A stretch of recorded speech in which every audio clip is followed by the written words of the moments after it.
through the sand like a thought in disguise.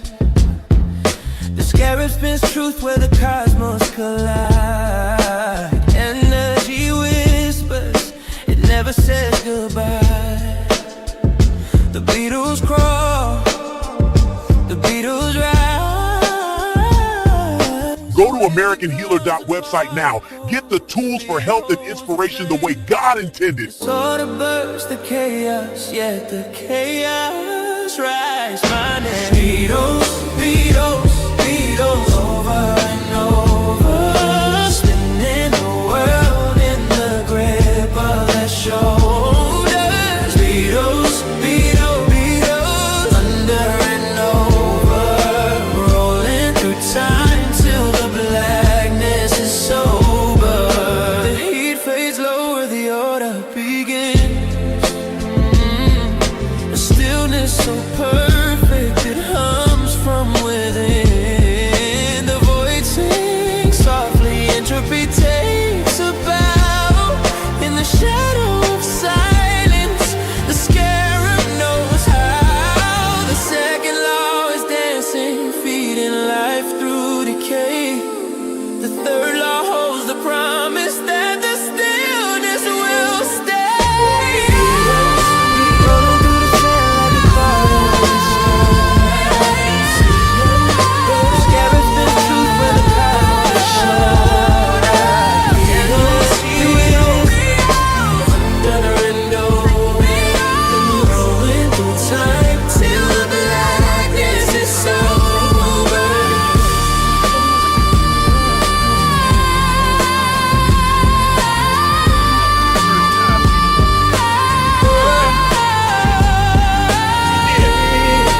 Go to AmericanHealer.website now.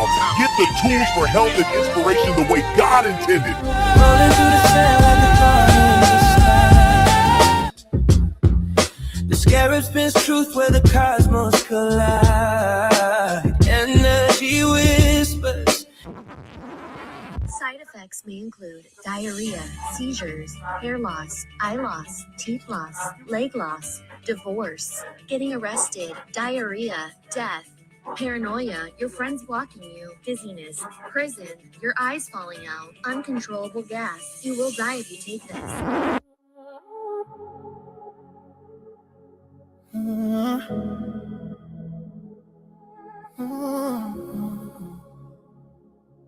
Your business. The mind your business. The mind is money. Repent is your self-defense. If it don't make dollars, it don't make sense. Dollar, dollar, dollar, dollar bill. Dollar bill, dollar bill, dollar, dollar. Built it all on dollar bill, the foundation. Every dream starts at the bottom before it turned into a nation. Yeah, built it on some shortcuts, no inflation. Every dollar got a story.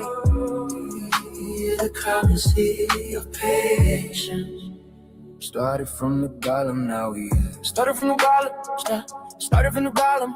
Money's blood, a magical force. The logo when money give life to a corpse. Health is wealth, a spell, a glitch if health is wealth. How does a corpse get rich? Just that Wall Street flow, baptism, homage. You know human life, stock and bondage. It's what you crave. Banks direct the way again. Banks directing the way. Dollar bill, built it all on dollar bills, the foundation. Every dream started at the bottom before it turned into a nation. Built it on, no shortcuts, no inflation. Every dollar got a story, the currency of patience. Started from the column, now we started from the column. Who started? Started from the column, wealth is inside it. Don't mean Osiris, the first course we were doing dirt mean. Hear the reason for the number 13, pyramid symbolism, understand the doctrine. Knowledge branches came from like a knot in the both from the she trapped the stakes, the 13 straight. After the 12 days, Osiris' days on Aries was gaze. The enemies, the logo stamped engraved. In the beginning was what birds said and with. One is one is from Abra, I am. One is one is from Abra, I am. 30 seconds she said it's a pit. Let's talk about living in sin. It was money, little long. It's just a coincidence. State religion is the strongest. With that money, make money, money, money. With that money, make money, money, money. With that money, make money, money, money. Guilty, hold on. Dollar bills, the foundation. Every dream's right. For a turn to a nation. Lifted on with a short rush of inflation. Every dollar got a story.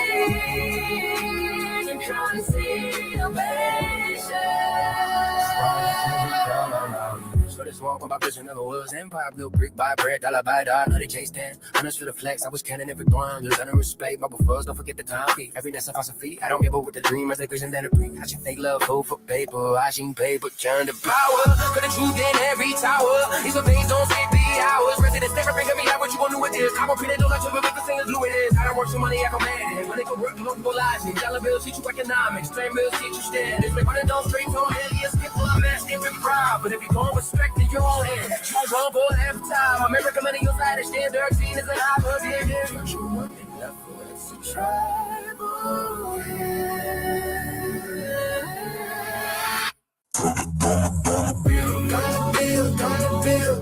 bill, put it all on dollar bills, foundation. Every dream inside at the bottom, for eternity. Nothing on what the store, that's no inflation. Every dollar got a story. Try to see innovation. Started from the bottom, started from the bottom. Everybody keep the signs in his eyes. They look to the structure, holding it up. With the things we hoping, don't try visor, and we're not counting it up. He is the mission. True value is for kitchen. And mine expensive. No, you for convincing. I'm crazy on life. Blue ethic on ice. The game is sliced. Hell is information. QRC is the station. Freemasonry is Asian. Got Freemasonry is Asian. When is one from I am it. When is one from I am it. In a sense, of cynicism has talk about living innocent. People with the most living all these Christmas, but my living in a strong.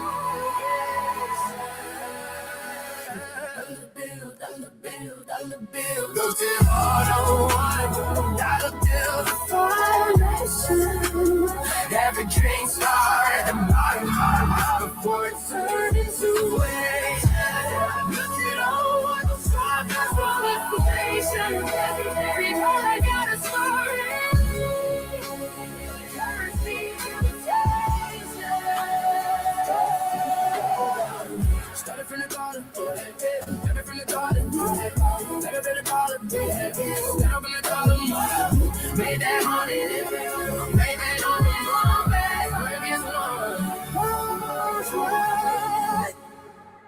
Hello, Dr. Inky. We got Peyton in the building. What's going on? What you doing up here, Peyton? How y'all doing? I'm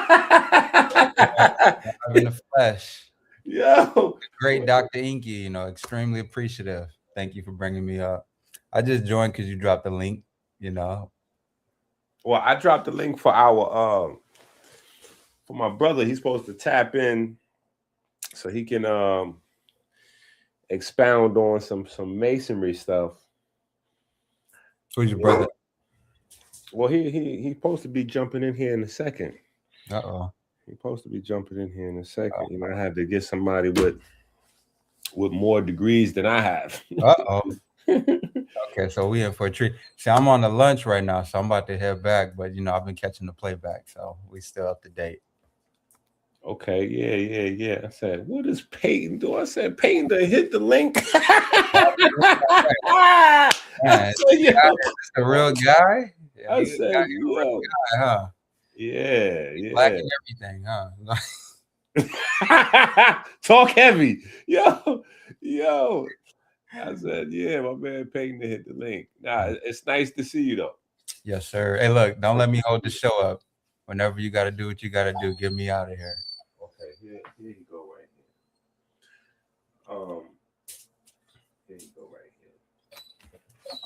So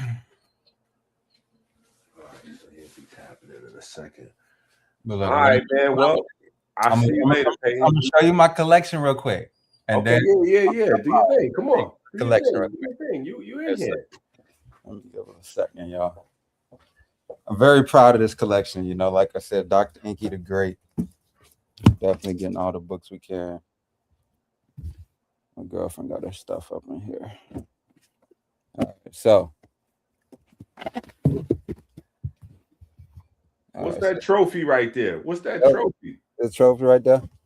So I'm in Oklahoma, and the Thunder, they just won the championship last year, and so I got a replica trophy. Oh man, you a Shea Gildress? You one of them? Man. Wait a minute, what happened to Peyton? He clicked off.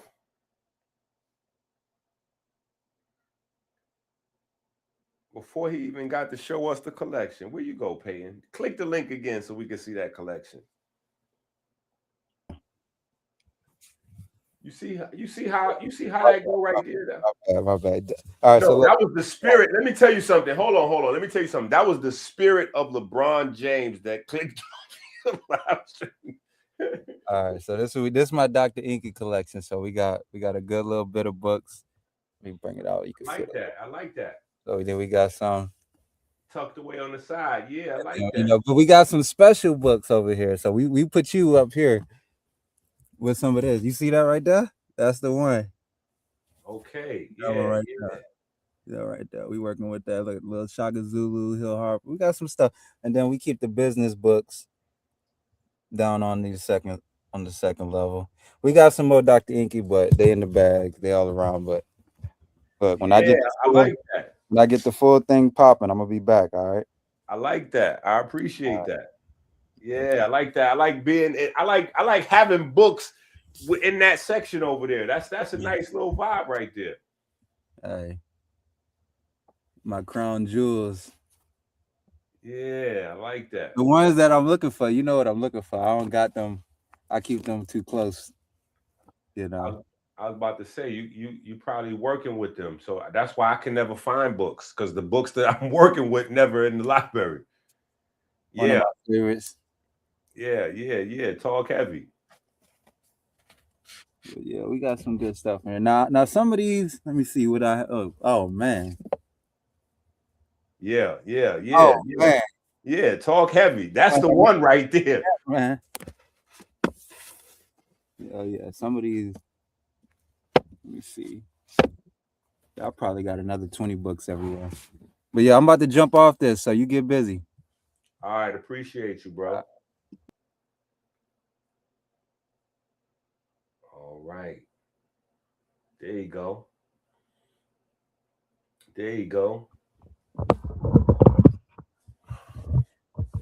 Doc, what's good?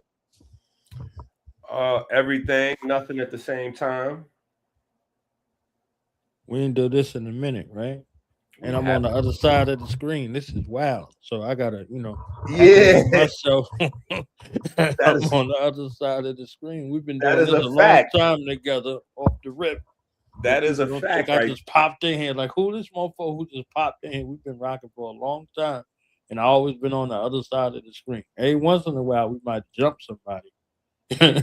Well, I've been on the screen in some kind of way, but it's an honor to be on this illustrious platform with you. So I wanted to give honors to you. That is interesting, though. That is interesting. That is interesting. That didn't even dawn in my mind that you are never on the other side. Right. Yeah. I'm the host now. Man, so now I'm confused now. Should we do a reaction video to Sa's video, or should we just freestyle it? Yeah, we should just flow. I think the brother who was on, it was like 27 cats against one Freemason type of situation. And I think he did his own reaction video to it. So, they should already check him out. You know what I'm saying? It's like 27 dudes. Yeah. So I was like, all right. So I'm like, all right, this is interesting.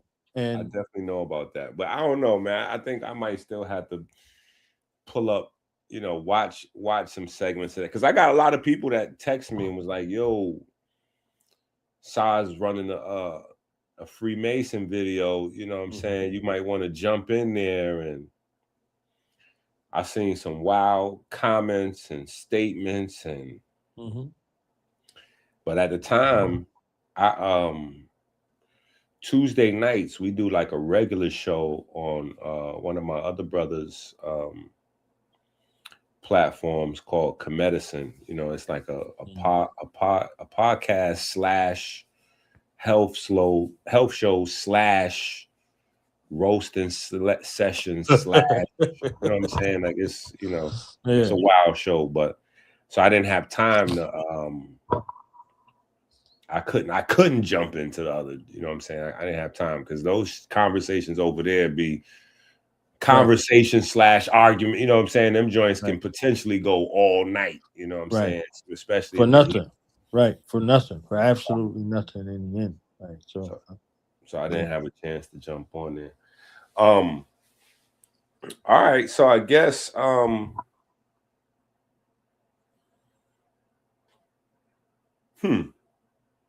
is Freemasonry for the white man? I guess we just start there. Or is Freemasonry European? Maybe we do it that way. Because I think that's where I kind of hear every time I catch clips of these conversations, that's always what I hear. Either something about, the Great Lodge of England or Illuminati, or the white man is controlling the black man through Freemasonry, or some of these, some of these wild ideas. So yeah.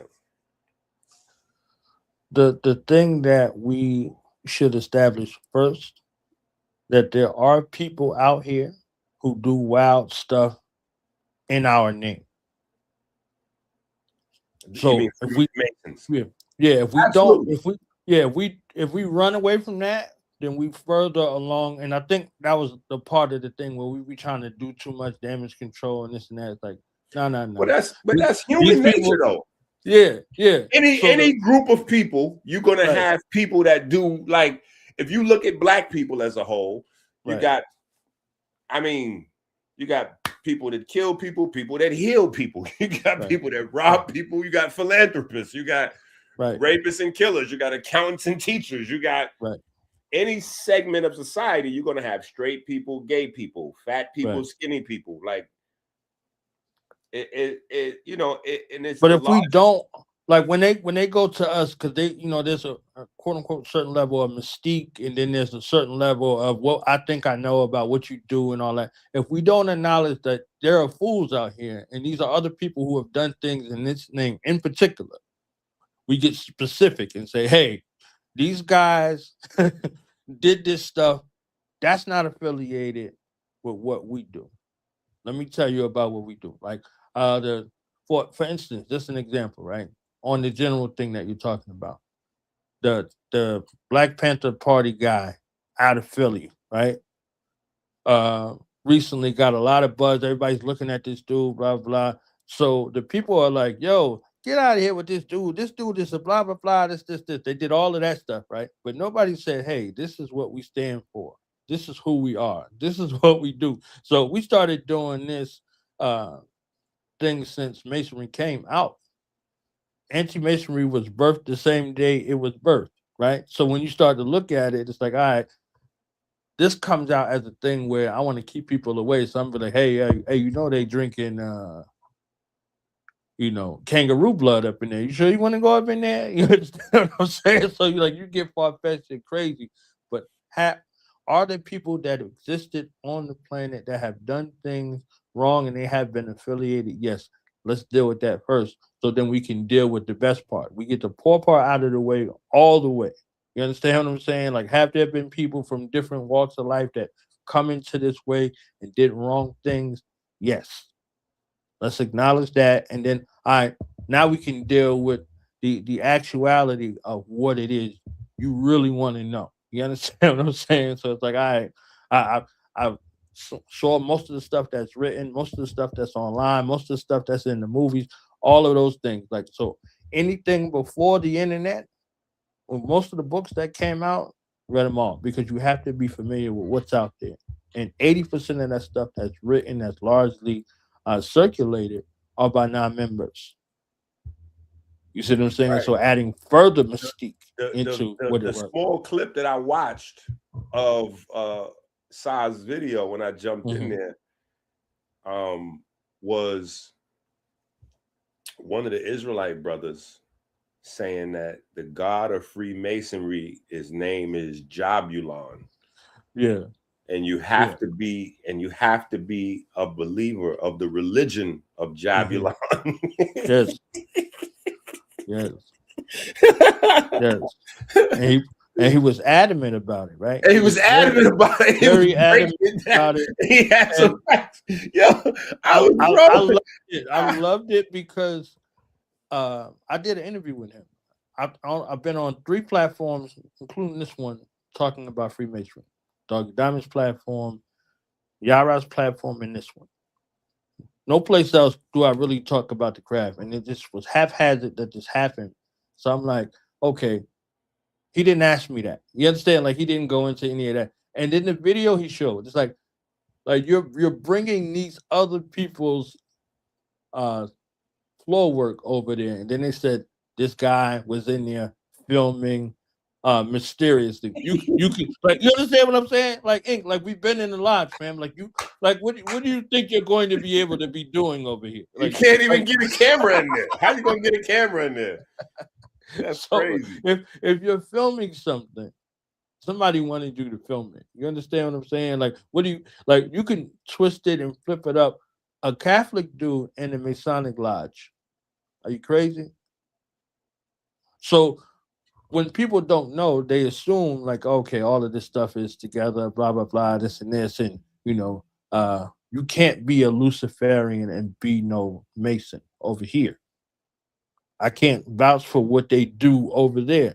You can't say your God is Lucifer, your God is Satan. You can't be an irreligious libertine madman or a fool. You understand? Like, these are tenets. Like, so somebody asks you straight up before you see anything, do anything. You understand? Like, what are you talking about? Not only that, like, they're gonna ask you, but then they're gonna ask around and do the homework when it's right. time to research you and vouch Right. and all Right. that other processes. Right. So the preoccupation that they have with our craft is secrecy, right? They say, "Oh, this y'all got secrets." I'm like, fam, the guys that's the ministers, the guys that's the reverends, all of that, what y'all learn in school, you agree to a certain level to have a level of secrecy about what you teach the congregation. You ain't giving everything out. You understand what I'm saying? Otherwise, you don't exist. If you don't need somebody to teach you the Bible or the scripture or the way of the church organization, you don't have a job. You don't have a job. If I could just pick up this book and read it from Genesis to Revelations, what I need you for?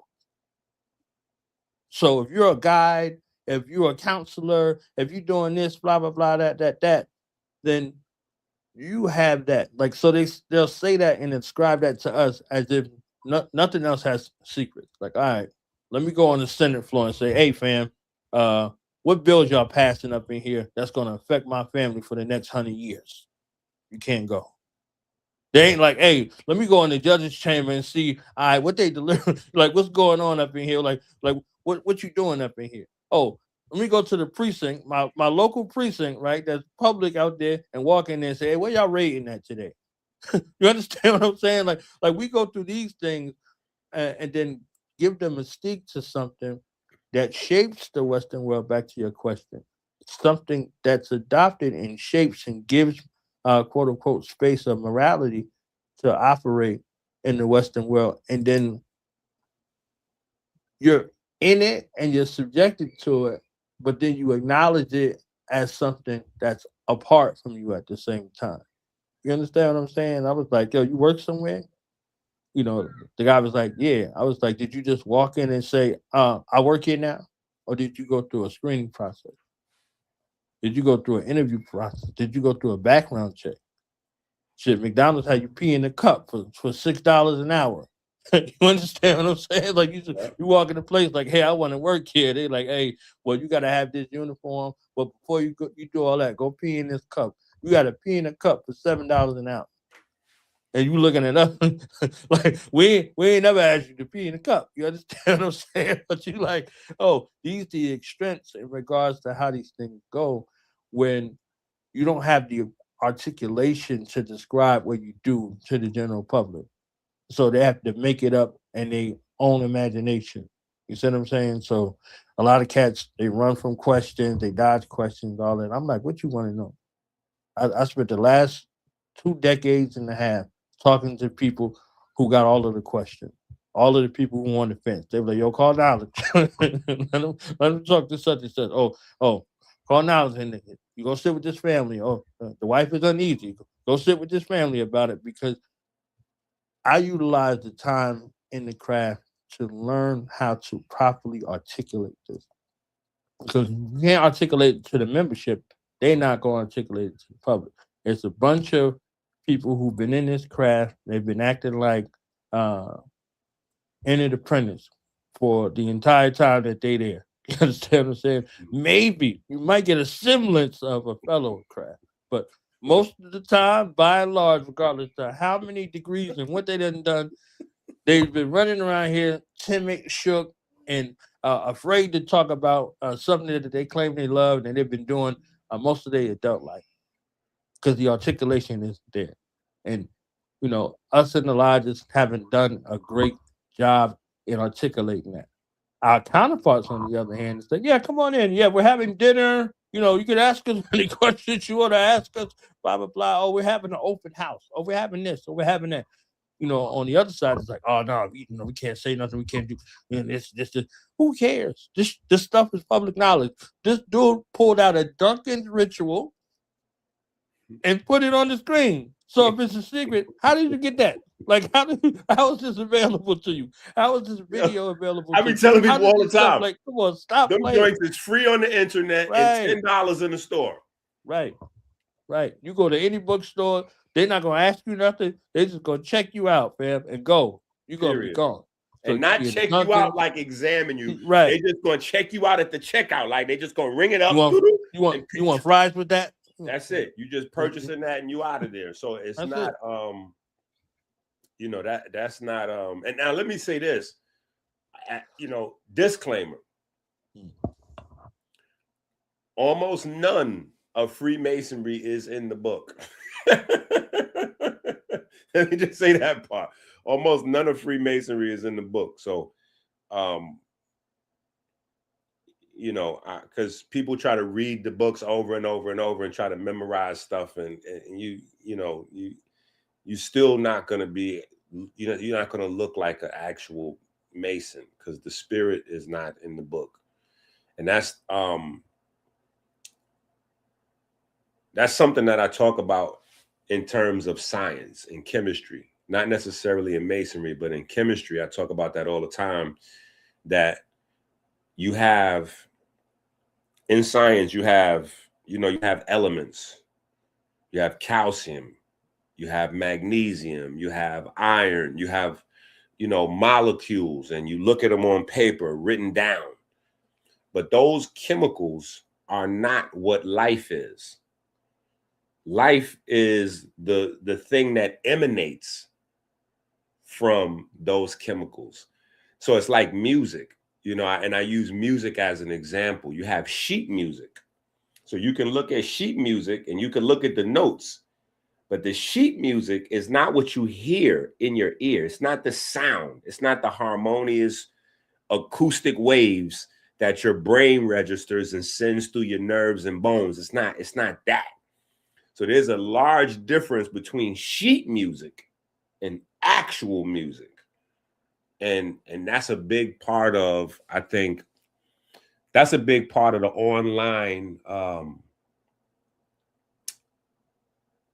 mystique as well, because people get the book maybe, or they download something, or they see a piece of paper or somebody, and they think they have something.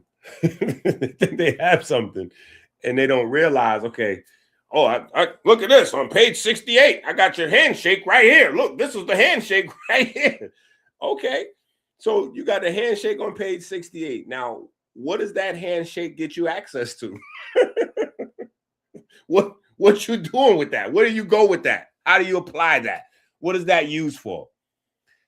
And so I think that the whole idea and the scope of maybe Masonry is lost. And for clarity, I try to take people back to the understanding of, what the church did, at the inception of the church, and how the church kind of forbid science and nature and any of those things from being studied. And so particular types of conversations had to go underground. And so we owe a lot of the world's discoveries and technology and all those things to Masonic minds, whether we're talking about Black people, white people, Asians, behind the scenes, we had what was called the hidden, what was it? The invisible college. Yeah.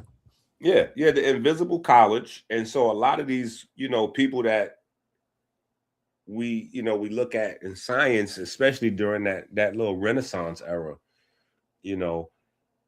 that was just the fruit of Masonry making it to the public, you know what I'm saying? Because there's a time period where if you was talking about the sun, if you was talking about, one of the things we do, let me take it back. One of the things we do is we talk about health from the standpoint of, because you've been out the loop for a minute. So we use timelines a lot. And so we talk about how in America in 1765 is where medical schools first opened. So you get your first medical schools in 1765. But we don't learn what a water molecule is until the 1800s.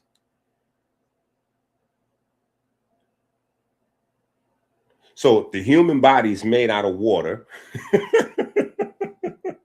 How do we have medical school in the 1700s, but we don't learn what water is, let alone that the human body is made out of water until another 100 years later, just so we can start to practically understand the gaps and the holes in our medical system, right? We talk about the formation and the subsequent discoveries, et cetera, et cetera, et cetera. And when we get into why things go like that, well, we have to go, well, water was forbidden. You couldn't discuss water in a certain time period because you could be guilty of practicing witchcraft. You're studying pagan, so water was off limits. We just learning about the sun and vitamin D in the 1900s because the sun was off limits. If you study in the sun, that's witchcraft. You're going to get killed. And not only are you going to get hung and burnt and killed, your kid's going to get killed, because if you're convicted of being a witchcraft practitioner, everybody in your house is liable to get hung, burnt, cut, and not necessarily even in that order. You might get burnt, then hung, or hung, then burnt, and all kind of vicious. So in order to just practice to have certain types of conversations, you had to go underground at a certain time period. So I think that there's a historical framework that explains not everything, right? Because you still got Adam Weishaupt, 1776, and blah, blah, blah, blah. You still got those kind of stories that pop up. But I think the overall story gets some clarity with, some of the historical narrative. How do you position that, or how do you look at that? I think two things happen. I think you can run around with lore so long that it just lives, and then it goes down to that discussion with the women in the family cutting that little piece off the the ham or the turkey or whatever it was, and everybody did it and nobody asked why until somebody asked why. Then they went back and found out, like, oh, the meat was, we had to cut that part off because it couldn't fit in the oven. You understand what I'm saying? So it goes from, some kind of mystique and law. You like, oh yeah, you have to do it this way because my grandmother and her grandmother and her grandmother. It was like, nah, fam. Like the pot was not gonna fit in the oven, so we had to yak that little part off. You understand what I'm saying? So you run around with this lore that doesn't jive well with the psychology of thinking people. So 1784, like look at the timeline. 1776, the disposition of black people in America, some of the people, I'm not going to ascribe that to all of the people, was plantation living, right? So you have this law that's attached that people like to use. They say, okay, the Moors ruled Europe from the 700s to 1492, 1555. Then you add 200 years to that, 1755. Couple decades. All of a sudden, this Irish guy sees these black dudes say, "Hey, yo, I think y'all cool, man. I'm gonna bless you. I'm gonna bless you with these secrets that we've been using to rule the world. Y'all can have it. You understand what I'm saying? Like it doesn't jive well with the psychology of what precedes this little couple 100-year time span of world exploration via what is happening with these ships in this new world that's for them, which is just the world. You know what I'm saying? Like if I came to the party late, like you said to me, like just a few seconds ago, you said, "Hey, you've been out the loop, so let me acclimate you to what's going on." And if I be like, "Nah, this is what y'all been talking about," you're like, "Man, what are you talking?" You understand? But folks run around with the law so long, you go back to that pot type of situation to where it's like, all right, uh, this is the history. It doesn't jive well with you unless you have an inferiority complex to where you think you can't come up with something unless somebody else says it's okay. And if that's the case, then say that. But don't ascribe this thing that's done that inspired this to move around the world in a way and not, you know, deal with it in its proper text. You see what I'm saying? So it's like, how does this get to Germany? How does this become German order number 322? How does this dude go from Adam Weishaupt over here to George Washington over here? Like, how does that work? How does that work? If you were in, this space over here and dysentery with infections and all this other stuff, like how do you get from that position to this position where you on the boat rolling around? Like all of these stories, they sound great until you look at them for a second. Like it's like when you look at it for a second, it's like, wait a minute, like this doesn't make any sense. This just like, oh, was it 12 of them? Was it 13 of them? Was it 14 of them? Did they have to wait 10 years? Did they have to wait 13 years? Did they have to wait 8 years? What was it? Like all they could do was, go on St. John's Day. So y'all just had St. John's Day established like this. Like it's just so many little questions, but nobody questions. Everybody just go along and then you see them out there, in the parade, marching to St. John's Day and all this other stuff, but nobody gets to the core of it. The core of it, hey, how does this go from this widow's son being lost and the word being lost with him? How does it go from Ethiopia to Germany? You know what I'm saying? How do you want to go from Ethiopia to Germany? So that means like how does it go from this original civilization to the after effect, and then the after effect acts as if it powers everything else that goes along with it. So if you giving something to somebody in the space of quote unquote civilization, then you're the civilizer. How do you now have to be civilized again by the same thing that you gave? Doesn't make any sense. But it makes sense in the mind of one who has what they would call a slave mentality, like somebody who is a professional victim. You understand what I'm saying? So when you bring things to light, where it's like, now you got to take some accountability. So this is why when I came on initially, I was like, oh yeah, these dudes existed. Let's get that out the way, so we don't pigeonhole and try to put a whole couple hundred years of good work, true work, square work relegated to some fools who've been running around, doing things under the cover, right? No different than a Christian or a Muslim. Like, a cat decide he want to blow himself up. That's ascribed to this whole way of life. That's all this whole way of life becomes. And it happens over here. You understand what I'm saying? It's like it just doesn't work like that.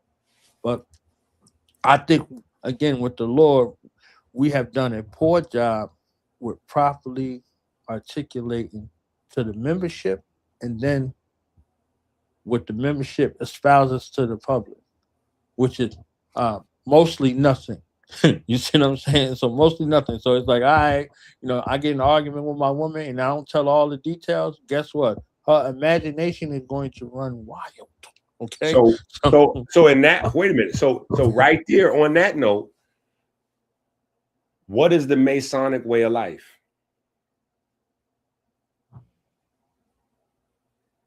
In what regard? Just if somebody asks you, what is the Masonic way of life? In the general sense. All right. And so in the general sense, you're dealing with a group of people who take care of one another, right? So you're dealing with a community that has a center of striving to bring the best out of one another, bring the best out of, your families and whatever your pursuits are. You see what I'm saying? As long as they righteous. So you have a center focal point. You got God and you got man, and man is encompassed within family, and family is encompassed in community, right? So we look after one another in that regard, and that begins in your family and extends to the human family. You see what I'm saying? So, like when you said the Asians, right? So there was some Filipino uh, brothers that rolled out the red carpet. You understand what I'm saying? There's some Vietnamese brothers who rolled out the red carpet. We didn't speak the same language, but we saw each other in that manner based off of what we both did. You understand what I'm saying? So it's like that's a different thing. So you have to deal with these things in regards to what your community does first. Back to family. Wait.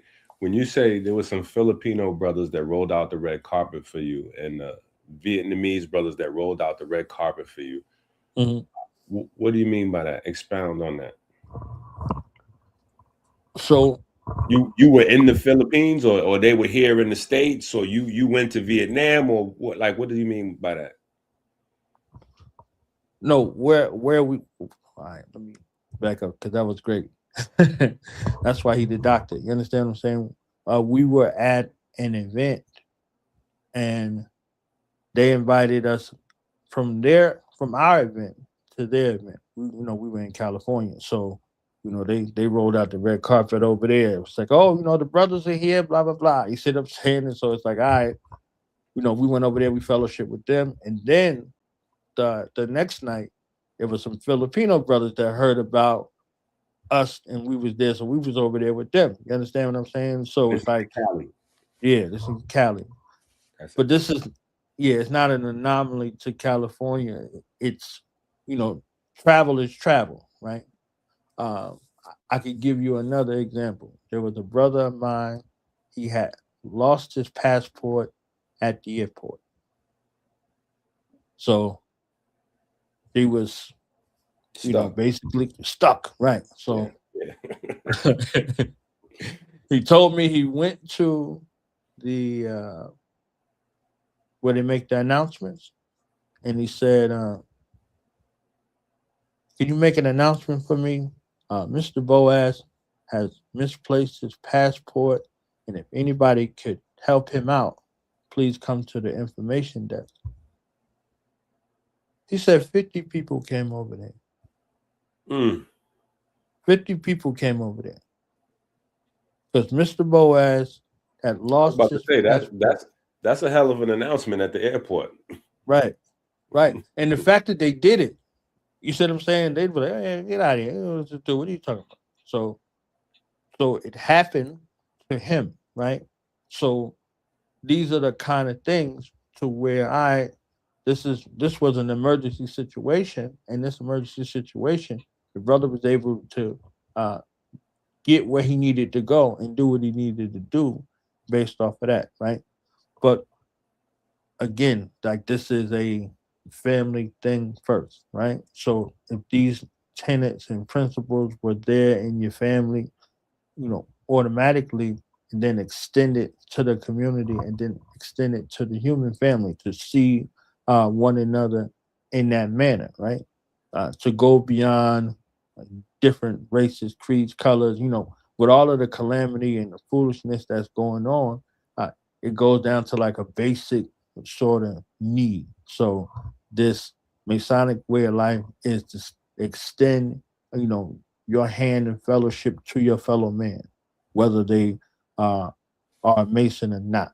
You understand what I'm saying? So we do work in the community. We do work with the homeless. We do work in the schools. We done all kind of work in that regard, in regards to being a staple in a space with uh, people in the community, people in need. Okay, hold on now. We got to stop right there. We got to rewind. So we do work in the community. We do work in the schools. We do work in the hospitals, the homeless, the community, corporate universe. You're talking about philanthropy, right? And for the people listening, philanthropy doesn't necessarily mean you have money to give, because I've heard people make that mistake, like, well, I need somebody to give me some philanthropy. Like, no, it's not. It's not. Time is more valuable than money. Time is more valuable than money. So it's about your time and your space and your attention and your mind and your information, sharing, teaching, being an example. You know what I'm saying? That's philanthropy. So when you see those things, that's Masonic way of lifestyle. That's what a Mason should look like. So, if you ever hear that, you should be able to see a Mason in action and notice that's a Mason. That's what you should be looking for. Not somebody with like a secret crew, conspiring to take over the world, or, like that. That's not what Masonry looks like. You know what I'm saying? Masonry looks like, a man with his family somewhere teaching or lending his time or his hands even. Maybe he's lending his hands, for he might not be in a teaching space. He might be a student. He might be somewhere, somebody needs some help shoveling out snow out there, you know what I'm saying? Or maybe that's too easy, but maybe somebody's building a house. And I didn't want to use building a house for an example because that's too cliche, but that's something that you can be helping somebody do and not know what you're doing. But a person said, hey, I need some help working on this. Can you give me a hand? Yeah. You don't know what you're doing, but you do have two arms, a strong back, so you can get over there. Pass me that right there. Okay, hold this in place. When you bring that over here. Okay, mix that with this, pour that over here, and lending your time. You know what I'm saying? Like, or lending your ear. You know what I'm saying? In the era where mental health is so important because of the increasing rate of mental illness. You know what I'm saying? Sometimes just lending your ear to a sister or to a brother is an act of philanthropy, because you're giving of yourself, right? So, so hold on for one quick second and let's give thanks. We do our regular giving thanks. So we're gonna get that out of the way. And the Lord has been all I know and love. Oh, know that I am loved and loved. And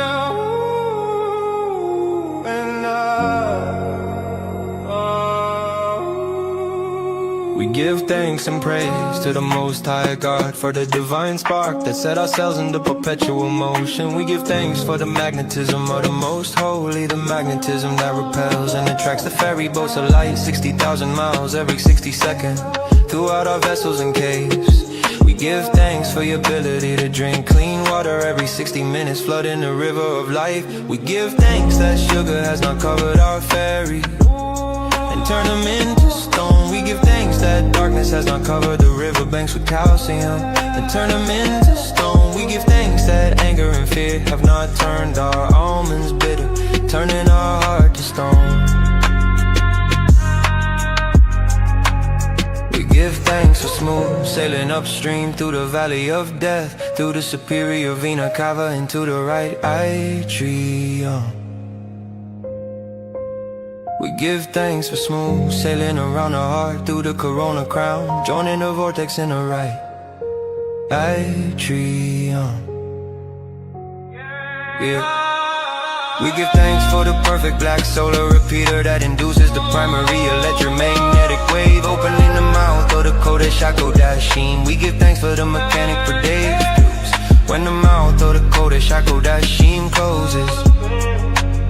We give thanks to the ray wave reflecting on the semi-lunar valves, opening a pathway to the vineyard. We give thanks for the mechanical wave produced when the lunar gate to the vineyard closes. We give thanks to the Most High God that provides the light in our breath and the light in our breath. We give thanks for the finned olfactory system that makes our grapes ripe with light. We give thanks for the jet pillar that provides us with a stable fleet of ferry boats to dock in our vineyard. We give thanks for smooth sailing through the pulmonary vein into the storm of the left atrium. We give thanks for the perfect black solar repeater that induces the primary electromagnetic wave, opening the mouth of the Kodesh HaKodashim. We give thanks for the mechanical wave produced when the mouth of the Kodesh HaKodashim closes. We give thanks to the ray wave reflecting on the semi-lunar valves, opens a pathway into the holy royal arch of the Waceptra. Give thanks for the magnetism of the Most Holy, the magnetism that repels and attracts the ferry boats alive 60,000 miles every 60 seconds throughout our vessels and caves. Amen.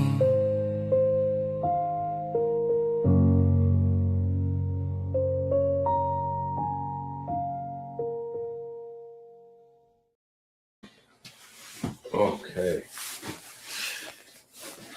Yeah, we get our blood flowing. You know, we do our toe raises, heel raises, squats, push-ups, jumping jacks. You know, we do a quick little 3-4 minute exercise routine while we give thanks for free flowing, healthy blood, you know, the circulatory system, the heart, and you know, et cetera, et cetera. So yeah, if not, then the chat starts to get wild and a little crazy. Like, yo, hey, you just skipped the prayer. So we got to make sure we get So, all right. So, German Order 322. Yeah, what they would call the skull and bone.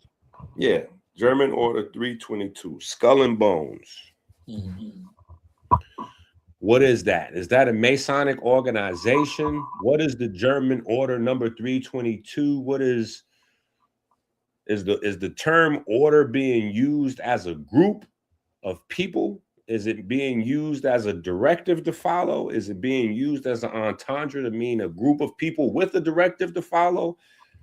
What is German Order 322? Now see how you got educated bars in the question. You see that? Like, so in order to understand that, you would have to know how Germany is socialized, right? Ancient Germany to present, because they haven't departed. They have guilds, right? So the story would go to say that we deal in the realm two types of masonry: operative and speculative, right? So in the FC degree, we walked through that. So the operative builders, they came up in guilds, they family. Like, so if you was a blacksmith, you was the son of a blacksmith. You understand what I'm saying? So that these are the orders that they go after. And if you came there, you was an apprentice, and then you was a fellow of the craft, and then you were a master. 7 years each, depending on where you were. Go ahead. No, I just want to say that is as we get deeper and deeper into the conversation, we'll start references and origin points. But I just wanted to say that is also something that is taken directly from the organizational structure in Kemet. You had family occupations, and if your parents were this, 9.9 out of 10 times, this is what you were going to be. If your dad was a builder, you were going to be a builder. If your dad was a teacher, you were going to be a teacher. If you, for ladies, same thing. If your mom did this, chances are that's what you did, because that was the family trade. And the term trade is also an entendre. It also means multiple things, because trade means the way we think of it today, like this is your skill set for your job. But it also meant bartering. So it was the thing you traded. That's why it's now called a trade, because your trade was the thing you traded. Your time was the thing that was the value. The same way, like how I explained philanthropy, the most valuable thing you have to trade is your time, because your time is how you work, is how you exchange energy. Energy or work being defined as transforming energy. That's what you do with your time. You know what I'm saying? So Germany, AKA New Rome, because we have to have the discussion on multiple levels. Right. People don't really realize how much of the science conversation is the Masonic conversation. So that's where the road constantly overlaps for me, because when we think about and even the religious conversation is the Masonic conversation, is the science conversation, even though it's in opposition, right? Because the church and the Masons were always ops. So that's another thing that drives me crazy, is people that seem to be anti-historical church are also creating these wild Masonic narratives. I'm like, you can't do both of those, right? But anyway, so when we look back at the scientists that shape modern, the modern world, that the laws of physics and all this stuff comes from, and we quote these names, and this is Einstein, and this is this person and that person, they come out of Germany primarily. And that comes out of this exploration and this research that was seeded from Rome, with what Rome got from Greek, what the Greeks got from Kemet, you know what I'm saying? And so that's the science side, but that's also this, partially the same story of Masonry. So it's just important to be able to notice how certain narratives overlap, and how you can come to the same conversation by different roads. You said Einstein, right? So you said Einstein, and then you said Germany. Well, right? Einstein's the poster boy, so we got. I mean, it's a beautiful example, right? Because in the word, therein contains building and craftsmanship. So you could talk about his mind, right? But think about his name, Einstein. Like one mug. The monks in Germany made the beer. So the German beer you drinking, that's a guild that the monks studied their life for to create this recipe of the beer. Like, I'm like, the monks made the beer. They're like, yeah. So the beer mug, the fancy one, is called a Stein. The number one in Germany is Eins.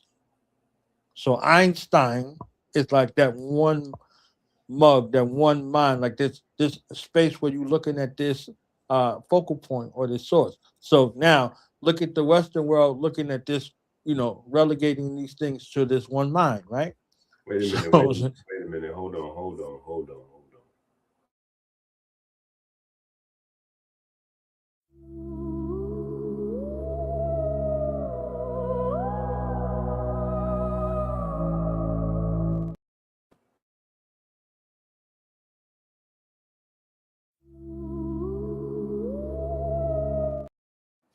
Yeah, I just had to make the plug. Go to Amazon right now and get the Monk Manual. If you don't have that book, go get the Monk Manual. That was the perfect moment right there. Yeah, shout out to Knowledge for that plug right there. Oh my goodness. But yeah. So this Einstein, becomes a breaking right. down This the name, becomes a that's crazy. priesthood, right? This like it becomes a priesthood. This is something where you're talking about order, right? This is a order. Like if you're dealing with a priesthood or something, some sort of order, the order would be the equivalent of like what they got here in America, the unions. You see what I'm saying? So or order again. You still actualize, right? So if you do deal with anything as far as building goes, you have to have some sort of union, right? In that regard. So union comes from one. Back to this Eins kind of thing again. You see what I'm saying? So we have these unions and then we have these trade skilled workers, and then you have people who advocate on your behalf and all of that, right? Union reps, and you pay dues, right? Mm-hmm.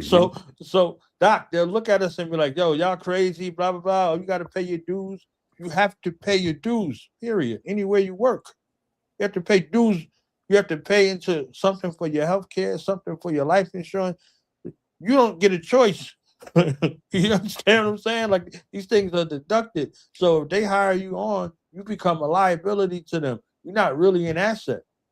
The amount of money they have to pay for you as far as your wages, right? Like you hear these, a day's wage, right? And the amount they have to do to insure you, depending on the severity or the whatever the place in regards to your job or your duty position over there, you're more of a liability than an asset. You might be like, hey, well, I bring my talent, my skills, and my mind in there. I slip and fall and see how valuable you become. You understand what I'm saying? And if you're out there contracting, you a 1099, forget about it. You don't have none of that. You understand what I'm saying? So if you don't work, you don't eat. So, the kind of safeguards that have to be in place in that regard. So, the unions, they have this space and, the guilds historically, they have these operative ways and there's speculative ways to look at them. Philosophy is a field, right? Philosophy becomes something of a study, and those are speculative ways to look at the operative thing. Psychology becomes. Go ahead. Go ahead. I was just gonna say I want to make a note at that right there at that juncture right there where you at, where speculative becomes philosophy.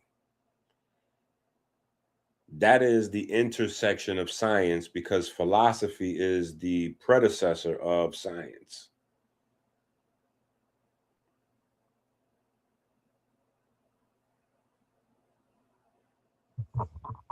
Yeah, no. You good. I just wanted to Okay. put that note. I just wanted to put that note in there because science as a term didn't start getting used until maybe 300-400 years ago. Mhm. So, when people have scientific discussions and science as a term, science as an act, experiment, discovery, and observation, and blah, blah, blah, that goes, that goes back to antiquity. But the actual SCIENC, the word, the letters, the science term, that is relatively new in the human vernacular. You know what I'm saying? And its predecessor. So when we have scientists or what we would call scientists today that go back before the time of Max Planck or Darwin even, they weren't called scientists. We call them scientists today in hindsight, but they wouldn't call themselves scientists. They would call themselves natural philosophers or something like that. Mm. So opt inspect. Opt implies action. Spec implies looking. You see what I'm saying? So I got my spectacles on like you, Doc. You understand what I'm saying? So it gives you a place. Like, and if somebody creates a spectacle or something for you to look at, you understand what I'm saying? So either Right. way it goes, the opt implies some sort of action, and then the spec implies some sort of looking. So looking at this human body, right? Now you begin to expect on its functionality, what it looks like when it's functioning optimally versus when it's not. You see what I'm saying? So it's like, all right, let me look at this car and let me begin to troubleshoot to see what's wrong with it. Because just because the engine making a noise don't mean that it's the engine, right? If people come to you like they be like, Doc, what's wrong? They be like, what's wrong with it? Hey, Doc, man, my knee. You be like, well, let me look at your head. Like, why are you looking at my head? I just told you my knee. Like, no. I gotta work the whole body and see what's going on. So what you been eating in the last week? You like what? So you have to go through the processes and walk them through the processes of the body that they know not. And it's their body and they've been walking around with it their whole life. You understand what I'm saying? So like they pull up to the mechanic, not for the regular checkup, the tune up type of situation. None of that. They pull up like when the wheel's about to fall off. They pull in your joint like, Because they've been ignoring that check engine light. You know what I'm saying? Right. So yeah. So these things in regards to the building process, the building of man, because the moniker associated with Freemasonry is we take good men and make them better. What is the litmus test and the standard of good? How do you observe good? What can I do to show and prove good in order for me to be made better? You understand what I'm saying? So I want to pause right there because I know that there's a world of connection in regards to good and better, right? In regards to health, in regards to the body, in regards to things that, we can observe and things that are, unobservable to the eye. Fact. Yeah. I mean, you can always improve on the body. You can always improve your physical health and your mental health. One of the recent conversations I've been having is the distinction between the historical definition and reference points of fasting versus the modern, because the confusion is and what compounds the confusion is that it's the same exact act, right? So you have the spiritual definition, like a spiritual fast. And then you have the quote unquote fast where, I had a really good bowel movement for 2-3 days. And because the commercial interest jumped in, nobody noticed that all of the historical reference point for a fast are theological or spiritual. We don't have any historical reference points for fasting that are just solely based on, having a good bowel movement. Like that didn't exist in the historic. First of all, the food wouldn't allow you not to have a good bowel movement in ancient times. You know what I'm saying? Either you was eating, large amounts of fiber every day, or you was, eating slop and drinking beer, both of which will get you to the toilet regularly. You know what I'm saying? So constipation wasn't necessarily a thing, but all of the historical reference points for fasting are spiritual reference points, because the focus was always emotional health and mental health in preparation for an act, going back to op versus spec. So you had something that you needed to do, something you needed to get done, something you wanted to bring into fruition. So you have a fast leading into that. And one of the most incredible coincidences, and most of the people that's going to watch this know I don't believe in coincidences, so I'm using that word facetiously anyway, but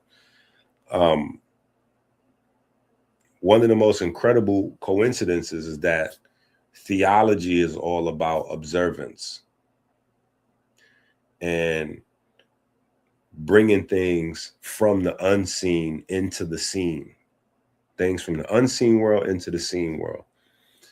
And you do that through observance.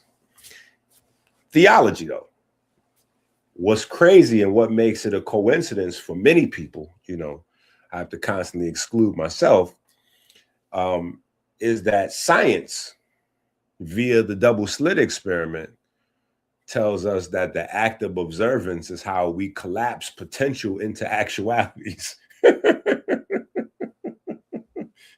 You know what I'm saying? So, is that, is putting those two things in juxtaposition, theology, which, again, theology sits in some ways side by side with philosophy as predecessors of science, even though today it's cool to say philosophy was a predecessor to science. But if you say theology was a predecessor to science, you get pushback. You might even get into a crazy, the discussion can get passionate. We just put it there. Furniture can move. You know what I'm saying? So, it's just interesting when you walk back through the history. You know what I'm saying? It begins and it ends with the temple. Even though people have been distracted and taken off of that, taken off their square, so to speak, so that they're not really understanding the focal point of the temple, you know what I'm saying? And building the temple and the idea of taking good men and making them better, or taking a good temple and making it better. You know what I'm saying? So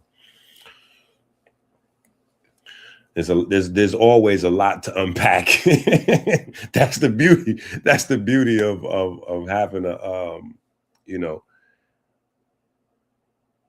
entendre language. That's because we can say symbolic, allegorical, but today's universe, today's battle rap smack DVD universe, entendre is more, people understand what that is. That rings a bell faster. So today, we use the term entendre, but that's the beauty of having making those comparisons and using metaphors, that you can speak and still have multiple layers of truth, in one, encapsulated in one idea. Right. And in the absence of that information, things go awry. Well, people, that's one of the things that causes massive hysteria and paranoia about AI, is that AI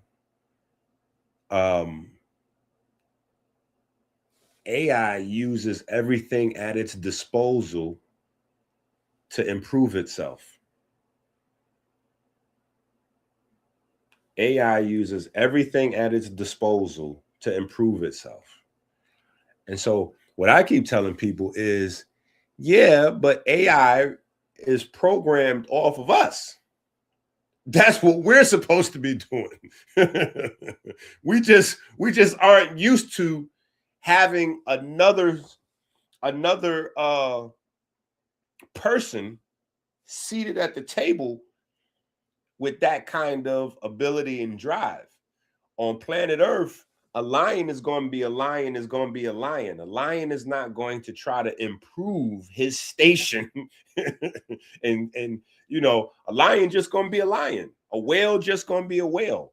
It's only humans that will try to improve their station and encroach on other spaces and into other endeavors, because we have that ability, you know what I'm saying? And now we've created another type of person. We've created another golem. Only thing is, this golem that we've created has the ability of self-improvement, you know, whereas, you know, corporations, which is the original golem that we created, you know what I'm saying, artificial person, the corpse, you know what I'm saying, didn't have the ability of self-improvement. You know, we had to jump into a corporation in order to improve the corporation. And as people in the corporation, we improve ourselves, we improve the value of the corporation. You know what I'm saying? But that process of self development, that's the most powerful. Those are that's the most powerful. You know, that's what you're here to do. Like that's everything. Self development. You know. And that's what we're supposed to be doing. You know, that's the whole concept. Even, you know, as you was using different terminology to explain that, you know what I'm saying? Like you lend yourself to building, you know, your family, your community, and, you know, that's how you do that. Because you can't put something on another person or another group of people that they don't want to be, but you can inspire, you can motivate, you can teach, you can become an example, you know what I'm saying? And those are the things that the principles and the ideas, you know, just become tools, you know, for you to work for your work. You know what I'm saying? They just become tools for your work in those endeavors. And that's how you judge the righteousness. Because I know somebody's going to say, well, earlier he said something about righteousness. That's how you judge the righteousness. What are you doing with your time and how does it benefit others? You know what I'm saying? So I remember we were discussing homeschool, and you know I got to send you the story and the video. You and Chase, right? And you said how you begin just being Chase's dad to the community basketball dad. Like you was like the weird dad, like you just was over there just in the cut, just I'm just here for my son to everybody's dad. Then it's like, all right, Doc, you know, what's up with this and that? What kind of stuff can we do? Like literally, you understand what I'm saying? So literally one of those ways I became a youth basketball coach was that way. Like my children were in sports. They ain't really have no aspirations to do that. I'm like, you're gonna do some exercise. You understand? I don't care if you're great at it, whatever. Just strive to do your best. So I'm out there coaching because they're out there, right? So with my older children and with my younger children, uh, I came from coaching basketball in the army, and what I discovered was that whether the child or the person is 55 or 5, they're all the same age on the basketball court. So the things that the 5-year olds was doing, the 50-year olds was doing, acting like the same little children out there that need the guy that's, well, how come he ain't passing me? Well, he taking all the shots, and well, why you take me out? And all of the stuff that you got to try to redirect the 5-year old to do, who don't really got the concept. The 50-year old who somebody told him he was great his whole life and he could shoot from half court, don't realize he got to sit down too regardless. You understand what I'm saying? So it's like, all right.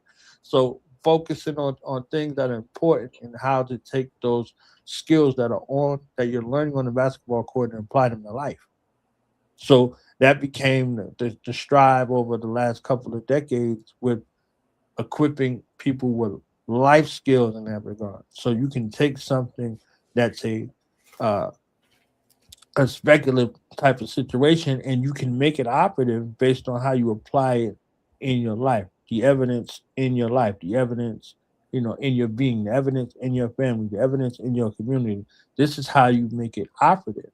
It goes beyond the realm of speculation and it goes into a place of practice. You see what I'm saying? So you went from the side of looking to being an active participant, and then now it's like, okay, this thing can't exist without you now. You understand what I'm saying? Like, you don't go for a day, they're like, yo, fam, where Doc at? Like, what's up? Like, he good? He all right? Like, the people coming to check on you, trying to figure out, hey, what's happening? How come you're not here? They went from looking at what this dude doing here to I can't not see this, I can't unsee him now. You understand what I'm saying? And you're part of the framework. So, these are the things we do, and one of many things that we do to lend our time. Children were getting bullied in school, physically and then cyberly. So I'm like, all right, we're going into school for an anti-bullying program. You see what I'm saying? Teaching spaces of de-escalation and all of these other things, and creating activities to where Hold people on, wait a have minute. to. I got a question. So, if I'm off, I'm off. But is this where your books came in, or yeah? Because you got a series of children's, or I won't even say children's books. I don't like the term children's books. I prefer family books, because I think that all books that come in the house, if they're for the children, the parents should still read them with or before the children get their hands on them. So you have a series of books, though. Yeah. So as an author, is this what influenced you to create the books, or how did that come into? That's the greatest question of the day, right?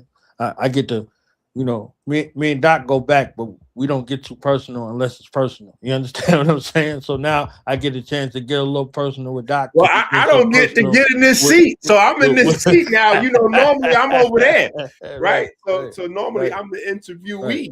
So I ain't grow up in 158th Street in the Bronx. You understand what I'm saying? If y'all know him, that's where he grew up. Right? You understand what I'm saying? So it's like, I'm from Newark, New Jersey. You see what I'm saying? So I'm actually just from Newark, but I'm saying Newark, New Jersey, because people might be like, "Is that Delaware?" And then I had to choke somebody out. Like, nah, that's Newark.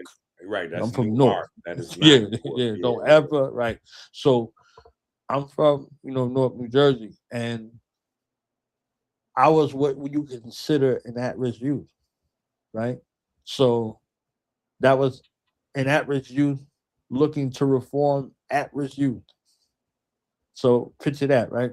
But before that, I came from an honorable family of a mother and father who, for all intents and purposes, used religion, spirituality, the science of herbs and iridology to help us, to take us from good to better. You understand what I'm saying? So from good to better in that regard. And world study in regards to that, you took everything like a class.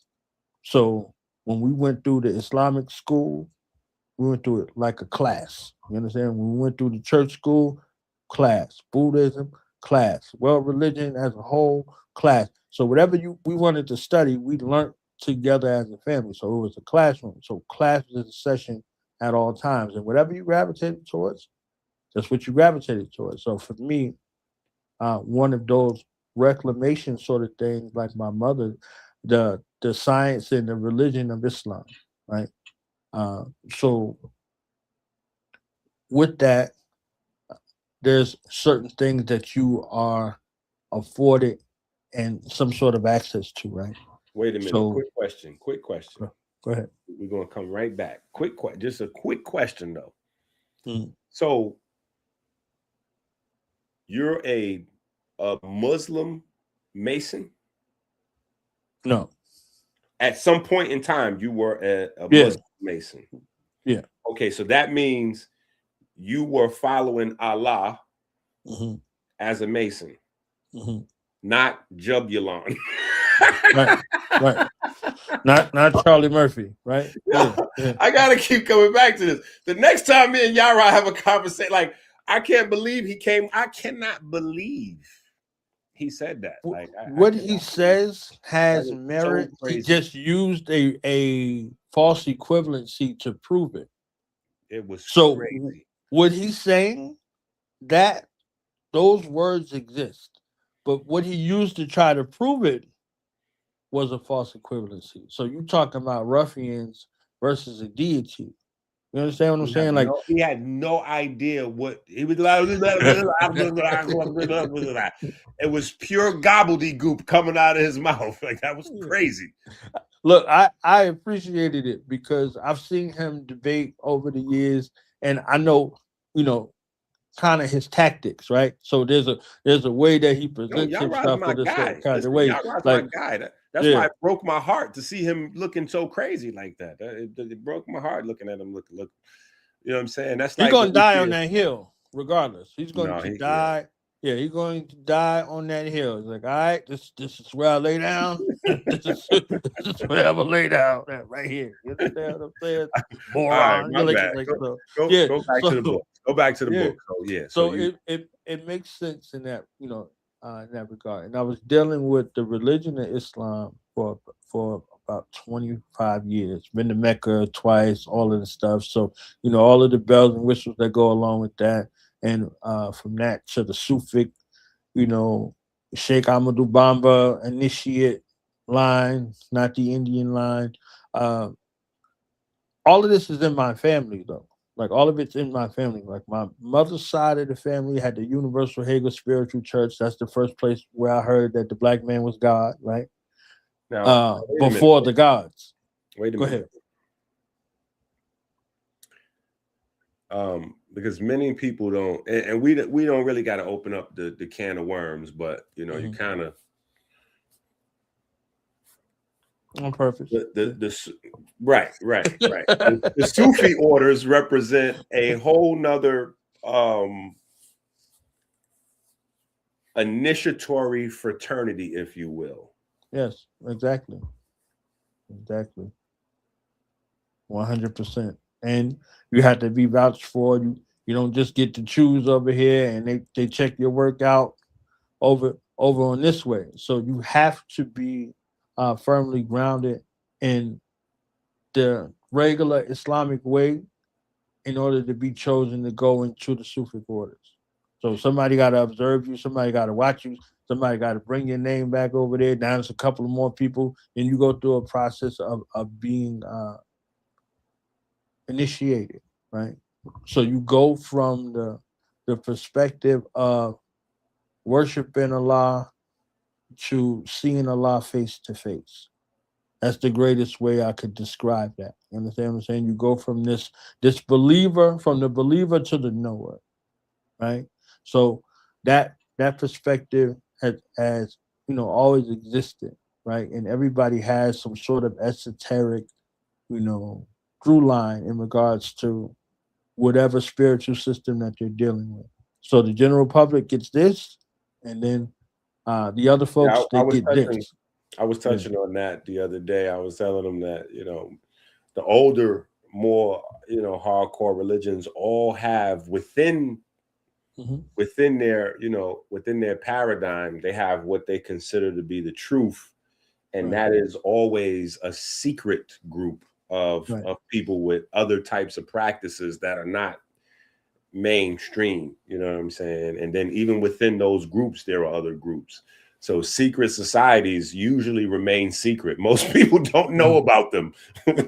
Most people don't know of their existence. You know what I'm saying? You have to get into some groups to even figure out about, like, wait a minute, who's that guy? Wait, no. Who's that guy? Yeah, what is that he's wearing? What is that? You know what I'm saying? So yeah, and that was never demonized, right? It was never demonized. No, it was never cast aside. It's just what it was, right? Like, you was at the little kid table, and then when you got invited over here to the big kid table, exactly, you better know how to conduct yourself, right? And even at the big kid table, you're not at the adult table, and even at the adult table, you're not in the kitchen. You're like, wait a minute, right? Who's that back there? No, not the guy who bring me the food. Who's the guy who made this meal back there? Right. Yeah. How do I get back? Can I just go back there, or how do I get back to that? Yeah. Nope. Nobody raised the issue, right? They go to the places and they tip 20%. You understand? Like, so in addition to the meal, you add this gratuity. That was nice right there. That was nice. That was. You don't ask any questions about it. You understand what I'm saying? I try You to only ask stress somebody's house where like who made the potato salad. You're not at the restaurant saying who made the potato facts. salad. So I try to stress the difference between secret societies and societies with secrets. I'm like, if you can get the Mason book, quote unquote, the Mason book, if you can get that book on wherever, you know what I'm saying, like for $10 or 15, that's clearly not a secret. It's clearly not a secret. You know what I'm saying? Or at least the secrets are not in that book. You know what I'm saying? Like that. So, but anyway, how did you write your children's books? What are in those children's books? Where can people get those those family books rather? Right.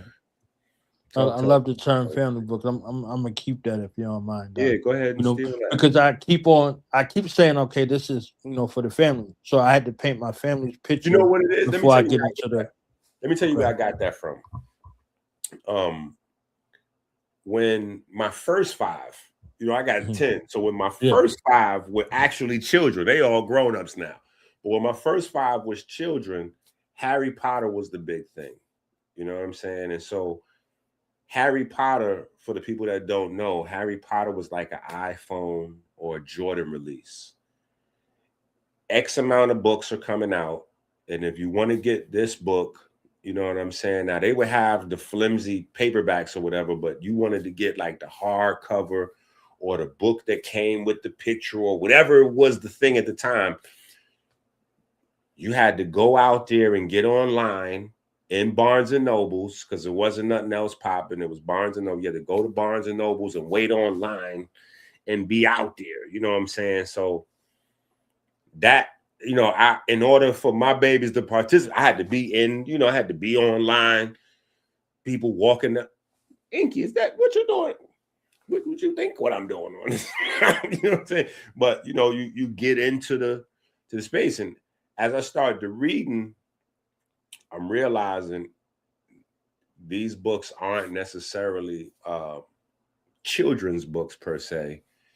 They are packaged, you know what I'm saying, and marketed that way, but they're not necessarily children's books. The interactions, the concepts, some of the ideas and symbology.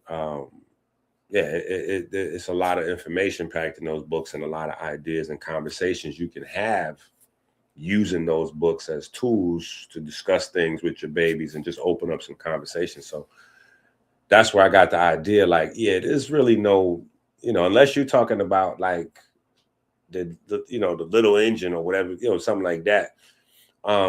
There's no real such thing as a children's book. You know what I'm saying? Because we consider our children to be children until like I tell my children, you're never not going to be my baby.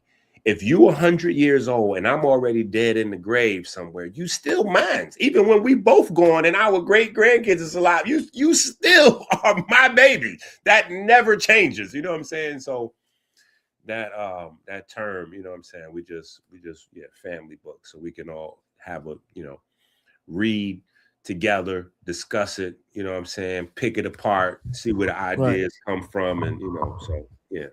And with your books are a lot more direct and thought provoking. You got some heat. You kind of package a lot of emotion and intensity in your family books. So you definitely have to adopt that term. Right. So I was asking the artist on Killer Preach Podcast. We do something every Wednesday. We got to get you back in rotation over there, Doc. One of the artists, I asked, I said, when you write, who do you picture? In the entrepreneurial world, they say, who's your target audience, right? And the first thing somebody says, they say everybody, right? Mm-hmm. That's not it, right? That's not an answer, right? That's definitely not an answer. That means nobody.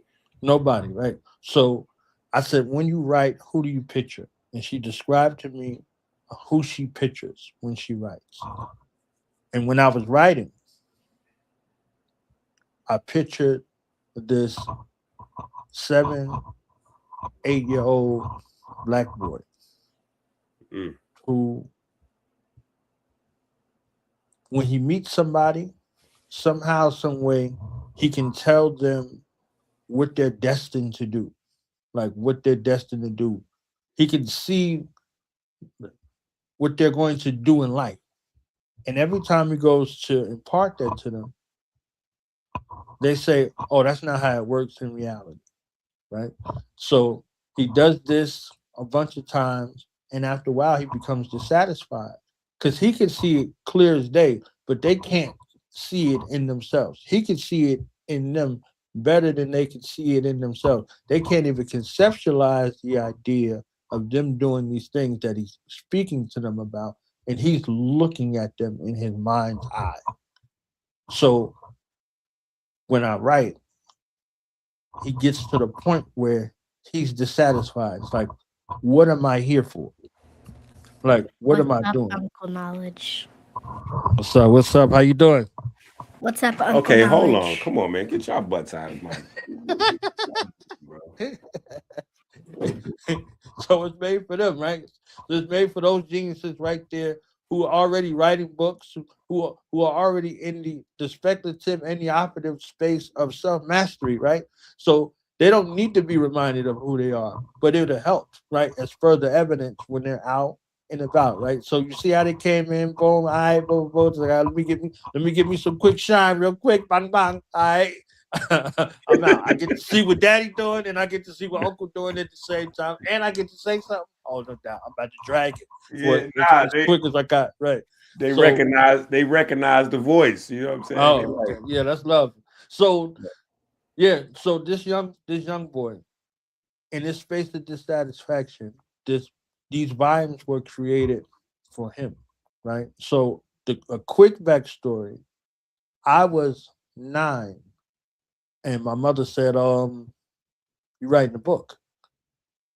So my concept of writing the book, Doc, was a bunch of essays on topics that affect the black community. A book, right? Full of essays on topics that affect the black community. At 9 years old, this was my task that was given, to me by my mother. You understand what I'm saying? And that 2 piece and the biscuit was fierce. So I was gonna sit down and write this book for all intents and purposes. I began writing this book and I saw the cover in my head. The cover in my head, I didn't have a title yet.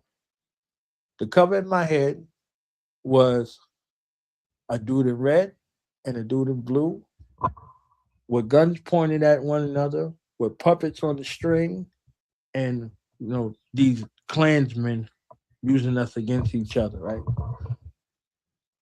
wow, wait a minute. Hold on. So I'm writing this book real quick, Doc. Let me add this real quick, right? So I'm You writing the just you book. just went you just went Blue Lodge, Red Lodge, Great Lodge in England. You just went right. crazy. Just all right, my bad. Go ahead. So I just want to add this little part, right? So I I'm writing the book and I stopped writing the book. So I stopped writing the book. I'm like 10 essays in. I stopped writing the book because I heard somebody outside saying, you know, he ain't tough. He in the house writing books. So, I had to jump off the porch and go downstairs and remind them, like, don't play any games. You understand what I'm saying? So I had to go be the child and see that none passed or repassed, but it's such a duly qualified, right? So, so I had to go handle that business, right? And I'm like, it Yo, affected me to where I'm like, yo, hold on. get this book right here. What? You had to do what? You had to Yeah. you had to go wave that sword around real Yeah, quick. you had to go use the implement in my office real quick, like bang bang, be instrumented torture to the flesh real quick. You understand what I'm saying? Like you need. Make sure So everything was duly tiled and in order. yeah. So I stopped writing, and then a couple years later, the book that I was writing, Doc, came out with the cover and everything, right? And it was called From Niggas to Gods, and Akil came out with the book. And I was thankful that Akil came out with the book because he was in an environment where that book could be pushed around. right? So you could hear people reference this book, book 1 and 2, for years to come, right? Even right now, it might be new to somebody right now. So I wrote From Niggas to Gods, but that was my book. That was the book concept that I had in mind, down to the cover with no title, right? So I had always promised that, that I was going to write that book. And initially I set out to write 5 books, and those 5 books are still being written, right? These books came as proof of concept books. I needed to see something done with my name on it. You understand what I'm saying? Like, I needed to see something done to inspire me to keep on going, because as an author yourself, the amount of time, effort, and research you have to go through, all of the stuff you have to look at, all of the things you have to surmise and synthesize to be able to put together, a volume for somebody to ask you questions after they bought the book and they ain't open it. They ain't read it. You understand what I'm saying? So it's like, all right. So my litmus test with my first book, the first book is on entrepreneurship. It's 19 pages, right? So I went to my sons and was like, hey, yo, I wrote these books. And like, oh, no doubt, Daddy. Yep. Okay, yep. I was like, I sent it to you. Yeah. We're going to check them out, Daddy. They're like, nah. Daddy done wrote a Bible or a Quran. You ain't never heard him talk? No. We're not reading all that. You understand what I'm saying? So I'm like, I said, yo, it's 19 pages. It's all right. I'm going to check it out right now. So they came back and was like, yo, this is good, blah, blah, blah. Next day they at school, like, my daddy write books. Like, what your daddy do? You understand what I'm saying? So the conversion rate came with that space in mind. Was just a sum total of a promise from when I was a youngster all the way forward. And what was needed. Go ahead. Now,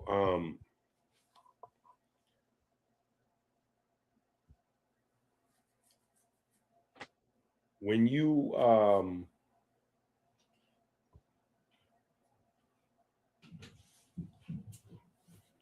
trying to phrase it right, did you set out to write a book that was 19 pages, or did you put your stuff together and then the book turned out to be 19 pages? Yeah, that's what happened. The second. Oh, you just put your stuff together and it turned out to be 19 pages. Right. That's for the first volume. Yeah, it just made sense, right? The knowledge degree, knowledge born pages, knowledge born, written by knowledge born. You understand what I'm saying? So it was just like I was like, I'm on the right track. Here and I'm saying to myself, yo, that is insane. That's mind blowing. That the book turns out to be 19 pages. Like, that's crazy. Right. Because and it's about entrepreneurship. Go ahead. Well, right, which is what we do. Entrepreneurship is idealization of self-mastery. Right. But you got knowledge born, right? And so maybe you could do the math on knowledge born, right? So that's the first part. Matter of fact, that's the first part of the question. Do the math on knowledge born, because I know the people listening may not have any idea. Like, Inky always coming in with this numbers thing, you know what I'm saying? Or frequency, or that's because that's how the world is. That's how you see. That's how you see into the unseen. But so you got knowledge born, right? And then you spent time in Islam and in the higher degrees of Islam because you graduated into the Sufi space. So it is not possible, you know what I'm saying, for you not to understand that number 19 on a wide variety, on a plethora of levels, you know what I'm saying? Like, so yeah, just start anywhere, you know what I'm saying? But because that's crazy right there. So you might have to clip this part right here. You might have to clip this and put this on your channel, Killer Priest. You need, because I'm sure you haven't got into the fact that your first book turned out to be 19 pages and the significance of what that means in terms of you writing this first book, especially 19 pages. Somebody just overlooked that, like, oh, well, that's 19 pages. You know what I'm saying? That's a beginner's. All right, yeah, he did his thing. 19. Nah, 19 pages is crazy when you look at it from a standpoint of I have been working on this in terms of a lifetime journey, and this being the checkpoint, or the transition space for me to really go ahead and be like, all right, boom, author. Now I could go on to continue writing books because I got that first one. You know what I'm saying? So that becomes the most important. Like I wrote my first book and sat on it in a black and white composition notebook for like 15 years. And then once I finally got that one going, then I start going. You know what I'm saying? So that first book is great. If you haven't written books, then you don't understand how important that first one is to get out the way. So do the math on Knowledge Born, the number 19, and then take it maybe into the, into the Quran space, because I know people don't understand the significance there, and then maybe into the Sufi space, even if you want to, I think all of the worlds are the same, right? From the Nation of God's Nerves, so Allah's 5% perspective, supreme mathematics is one's way of understanding man's relationship to the universe, right? So numerology has a function, but math, as you know, has nothing to do with numbers, right? Numbers become the afterthought. So taking things from its foundation to its capstone, if we dealing with the Nile Valley, right? Come on. We go from a beginning point to a perfected point, right? So to go from knowledge to born, right? So it becomes my own personal scientific filtration method, right? To take things from this point of my thought to a space of evidence, to go from this speculative sort of space, right? Since we're dealing with that, to okay, how can I make this walk and talk? How can I make this born? And born is to bring into existence either physically or mentally, right? So in that space of dealing with the the likelihood of knowledge of born, right? Knowledge gives you the ability, but there's a process to arrive at knowledge. It goes from, you know, converting things from information, right? So you go from information, you go to the filtration system to see whether it's credible or not. And there's a process. You don't just, they say, oh, knowledge ain't nothing if it ain't applied. Shut up. Applied knowledge is wisdom. Stop playing. You understand? First of all, stop playing with my name. And then two, stop playing with the principle. You understand what I'm saying? Because it's a divine principle that sets you on a journey. So the questions get you there. The questions lead you to the information. And then Wait a the minute. information. You said it's a divine principle that gets you to traveling? Yeah. on that journey for you to go. You understand what I'm saying? So you want to know something, right? You want to know something. Something is bothering you. You're curious about something. Something ails you, something fails you, or something motivates you. That's the space in the question that begins you on this path to travel in this direction towards knowledge. So that's a journey and it's a destination and then it's a beginning, right? So taking things from knowledge to born, there's a whole everything in that other way is encapsulated in that space. So from knowledge to born, right? In that regard, if you are a builder in Nile Valley culture, you would take things from its void point or that noon point or that what they call a zero or what we would call a cipher, and then we would go from that cipher into knowledge. So that space of endless and boundless potential to a thing that becomes precise. And then it becomes more and more precise as you take it through this filtration system. So the builder would take these huge unhewn stones and begin to use these operative working tools to begin to break them down so that whatever they put forth after it was properly inspected, it was there to fit, right? So when we talk about a thing like better to fit for the builder's use, like so when we use these operative tools, right, and we derive this speculative significance of the tools and its uses and how it's a dualistic meaning in regards to what it is. You operatively did this, but here is the internal significance in regards to this jewel, right? Because we were talking about philosophy earlier. So this going from knowledge to born, that is my name, right? And Allah is my family's name on my father's side.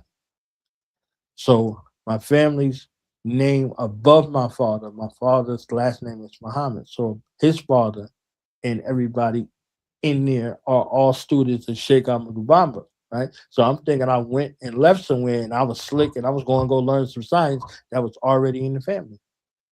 It was already in the family on my paternal side. So everybody above my father, even my father thought his father was on some other stuff, so he left and came into Islam, and he just got a little uh, further away from what his father was actually doing, in all actuality. So that's how my mother and my father met, and uh, we all shared a name, from my birth.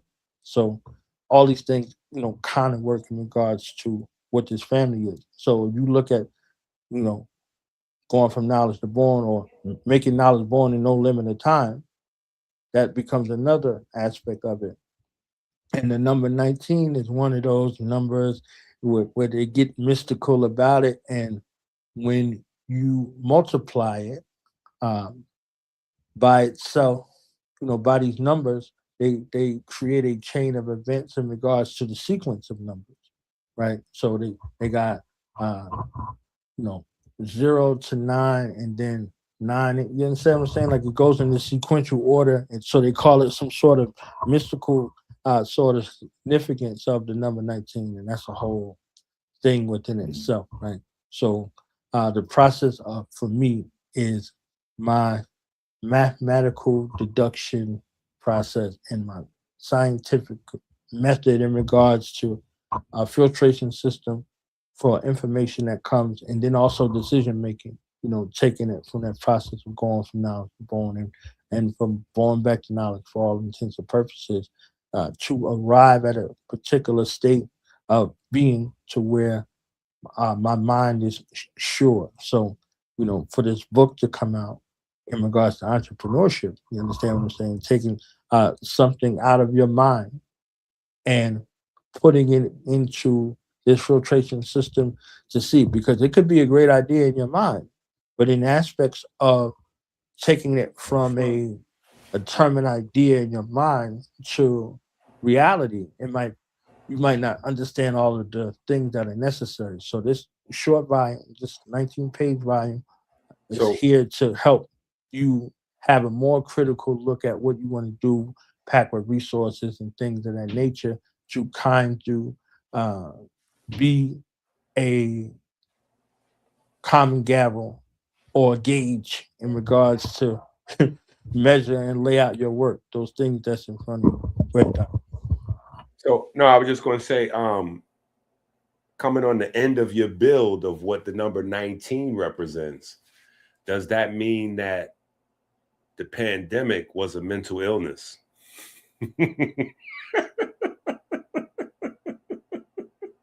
Yes. And it was written in the Patriot Act bill. It's written. It was written that it was written, and it was the quarantines, the vaccinations, all of those things. You understand? They're all written into this bill. You know, uh, literally written in this bill.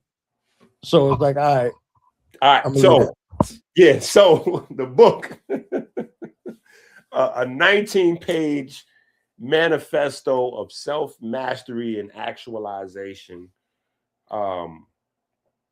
for the family.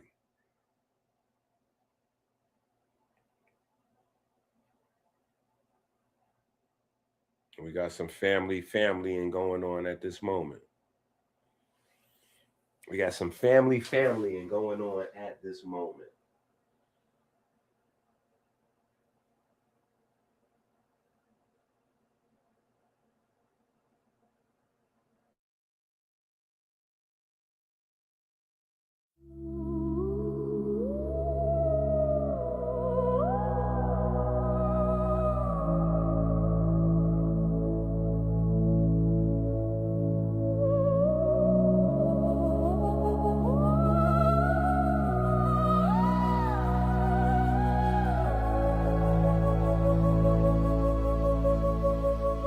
Photosynthesis. Green is the businesses. Health is wealth. What are both instances? Green is the business. Green is the business.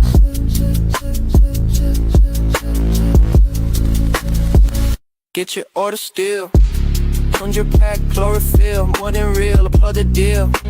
Vitamin K for the blood, vitamin A for your eyes. Power of the ocean. American healer is the goat. And give big bro price for the low. Cop and go, let them know. We cleanse and fasting. Get the month manual today. We know clear.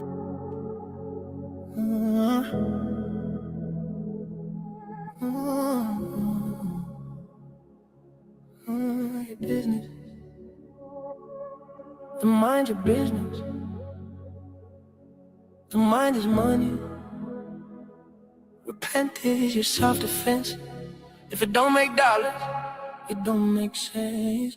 Dollar, that's a bill. Dollar bill, dollar bill, dollar, dollar. Built it all on dollar bill, the foundation. Every dream starts at the bottom before it turning to a nation. Yeah, built it on some shortcuts, no inflation. Every dollar got a story. The currency. You back?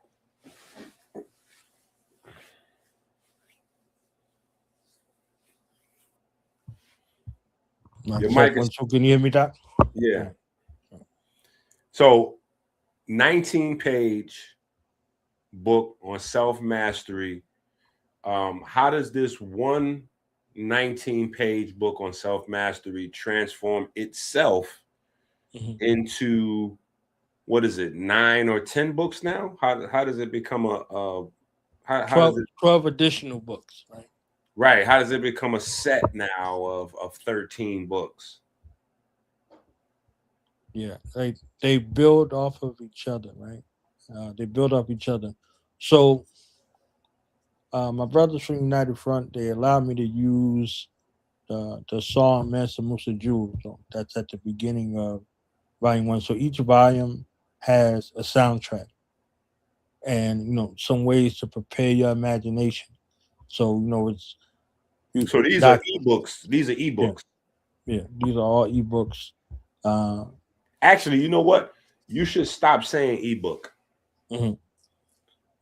Yeah, because I was looking at the books, and it's a big difference between what you did in an ebook. Your book is more of a I forgot the term they used to use, but there was another term they was using to separate what you have from an ebook. But it's more of an interactive experience what you got going on. Mm-hmm.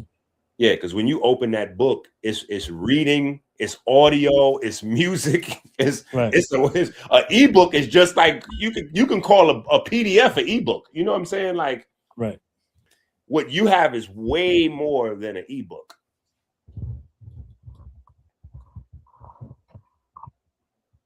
I'm gonna orient this camera. There's a lot going on over there. Camera's not that bad though. There you go. So yeah, everything was intentional, right? So who was the brother that was on right before I got on? He was showing his inky Library. lot. Yeah. My guy Peyton. Yeah, shout out to Peyton. We grew up with books, so if you grew up with books, you're not perplexed to see someone's library, right? You're not perplexed. You're not like, man, what you doing with all of them books? Like we were acculturated, right? And you had the hardest road to hold because you looking up a whole nother language. It's in English, but we don't know it, right? They got English, Latin. You understand what I'm saying? So it's like, all right, steeped in legalese. So you reading through all of that stuff to try to tell us, to try to tell us what's wrong with us, right? So one, volume leads to the next one in that regard. At the end of volume one, what you were talking about when people give you your time, right? General Still, Smith and Wesson saw my work and was like, "Yo, God, I want to contribute to what you're doing." He was like, "Where can I send you the money?" And I told him, "I don't need your money. Your money is no good here. I'd rather have your voice. Voice is evidence of your time." Is what I told him. So he gave me a salute and a shout out at the end of the book that I placed at the end of the book. You understand what I'm saying? So that actualization of showing who are the people that surround you, right? They say, "Oh, tell me who your friends are," and I tell you who you are. So, like, these are the people I surround myself with. These are the people we get wise counsel from one another. We A alike and we be alike, so we see alike. You understand what I'm saying? So he came through in that way. He was like, "Yo, say less," and he looked at me like in a whole nother level of regard. It's like, some people are out for, whatever they could get short term, but long term is a whole nother thing. Right? So his voice will be connected with something that I created forever. So this was definitely a journey that was the catalyst to have me continue on to go from knowledge to wisdom, to the wisdom book, to the understanding book, to the culture book, to the power book, to the equality book, to the God book, and continue on in that line of ensuring that each volume led up to that particular precipice. And then in addition, I wrote 4 standalone books in that series to add to it as well. My own personal reflections. I got a little personal in one of the books, which is on my shirt right here, From Nameless to Knowledge. So this is my ode, and I released it on my physical day, which was the 2nd of June last year. So I released that book and The Power of Black Family on the same day. So on that day, Doc, I did 6 interviews and I released 2 books. You understand what I'm saying? One of those interviews was with Miss Blue. So it was a heavy day. You understand what I'm saying? It was a heavy day. So, all of these things all, kind of working together and each one building off of the next one. You know, you have daughters, right? I have a daughter. So, how they're perceived by the world and how they perceive themselves may not necessarily be in line with one another. So we have to do the greatest job that we could do, a reminder. So the second book is 100 Black Women Who Changed the World, because they're going to be our children forever, but they're going to be Black women, for time immemorial, right? So Okay. how they see themselves and how they actualize these things out in the world become very critical, right?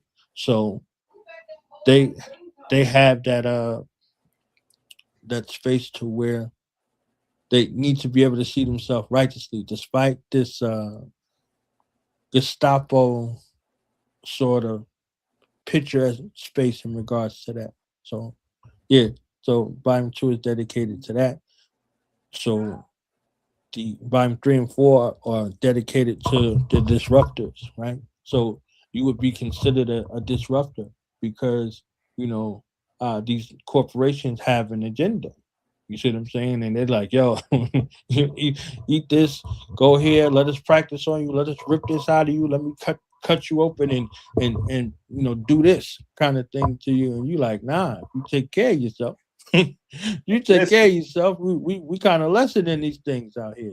That song is funny you bring it up because we have a family series, and the family series is about the children fighting. Well, it's really the whole family, you know what I'm saying? Because it's very much about the adults, but the children are kind of the leaders. They're on the front line, and the war is against the corporations and pharmacia. And so the music video that was just playing, in the video, I have corpses. And I don't think that people make the conscious association between a corpse and an incorporation, because they don't understand that an incorporation is built on the concept of corpse, which is why it's an artificial person. But people never take that a step further and question how is it that a corpse or artificial person can actually attain wealth if health is wealth. If health is wealth, a dead body. Anyway, go ahead. Look. A dead body can't be healthy, right? Right. How can a dead body be wealthy? It doesn't make sense. Right. You got to raise it from a dead level to a living perpendicular. Come on now. So come on. You empower us on how to do it. Actively. It ain't fluff. You know what I'm saying? It's not fluff. So yeah. So the change agents that exist amongst us have to be equipped with working models for them to deduce whether or not this is a proper course of action or something that needs to be revised. Right. So the entrepreneurial volume is set. So if you're an entrepreneur, you have working models to look at. I heard you mention LeBron James earlier. LeBron James is in the book, right? And I spoke to one of my airlights, his son, and I was like, "What do you think about the volume?" He was like, "Oh, it was dope. I have an idea for this type of anime character, as far as my business, and I want to do X, Y, and Z." I said, "Who's one person you remember out of the book?" Now, mind you, the book is 19 pages, right? He said LeBron James. You understand what I'm saying? So I'm like, all right, mission accomplished. You understand what I'm saying? So a 9-year-old could look at this book and go through and begin to, correlate this to his mind and the business that he wants to do. And then he's like, oh, LeBron James. You see what I'm saying? So I'm like, all right, yeah, his mind and his purview, he has that name recognition, that facial recognition, that picture recognition. And I put people in the volume because, like I know, once you write something and you present it to the world, you're no longer the hero in the story, right? So it's for them. You wrote this for them. So it's styled for them, and you cater it towards them. So, the young man could tell me, okay, I got this from the book. Oh, you gave some great tips, and you dealt with challenges, and you also, you gave a lot of resources so I could do my own research. This is a 9-year-old telling me this, Doc. Like, you see what I'm saying? You running it down like, hey, like this, these are the fine points. And he said, oh, and it wasn't too long. I was engaged the entire time. So I'm like, okay, it passed my son's litmus test. Now somebody else's son's litmus test. So if it was 80 pages, they'd have been like, nah, son, like I got, It would have had to be 81 pages. Because listen,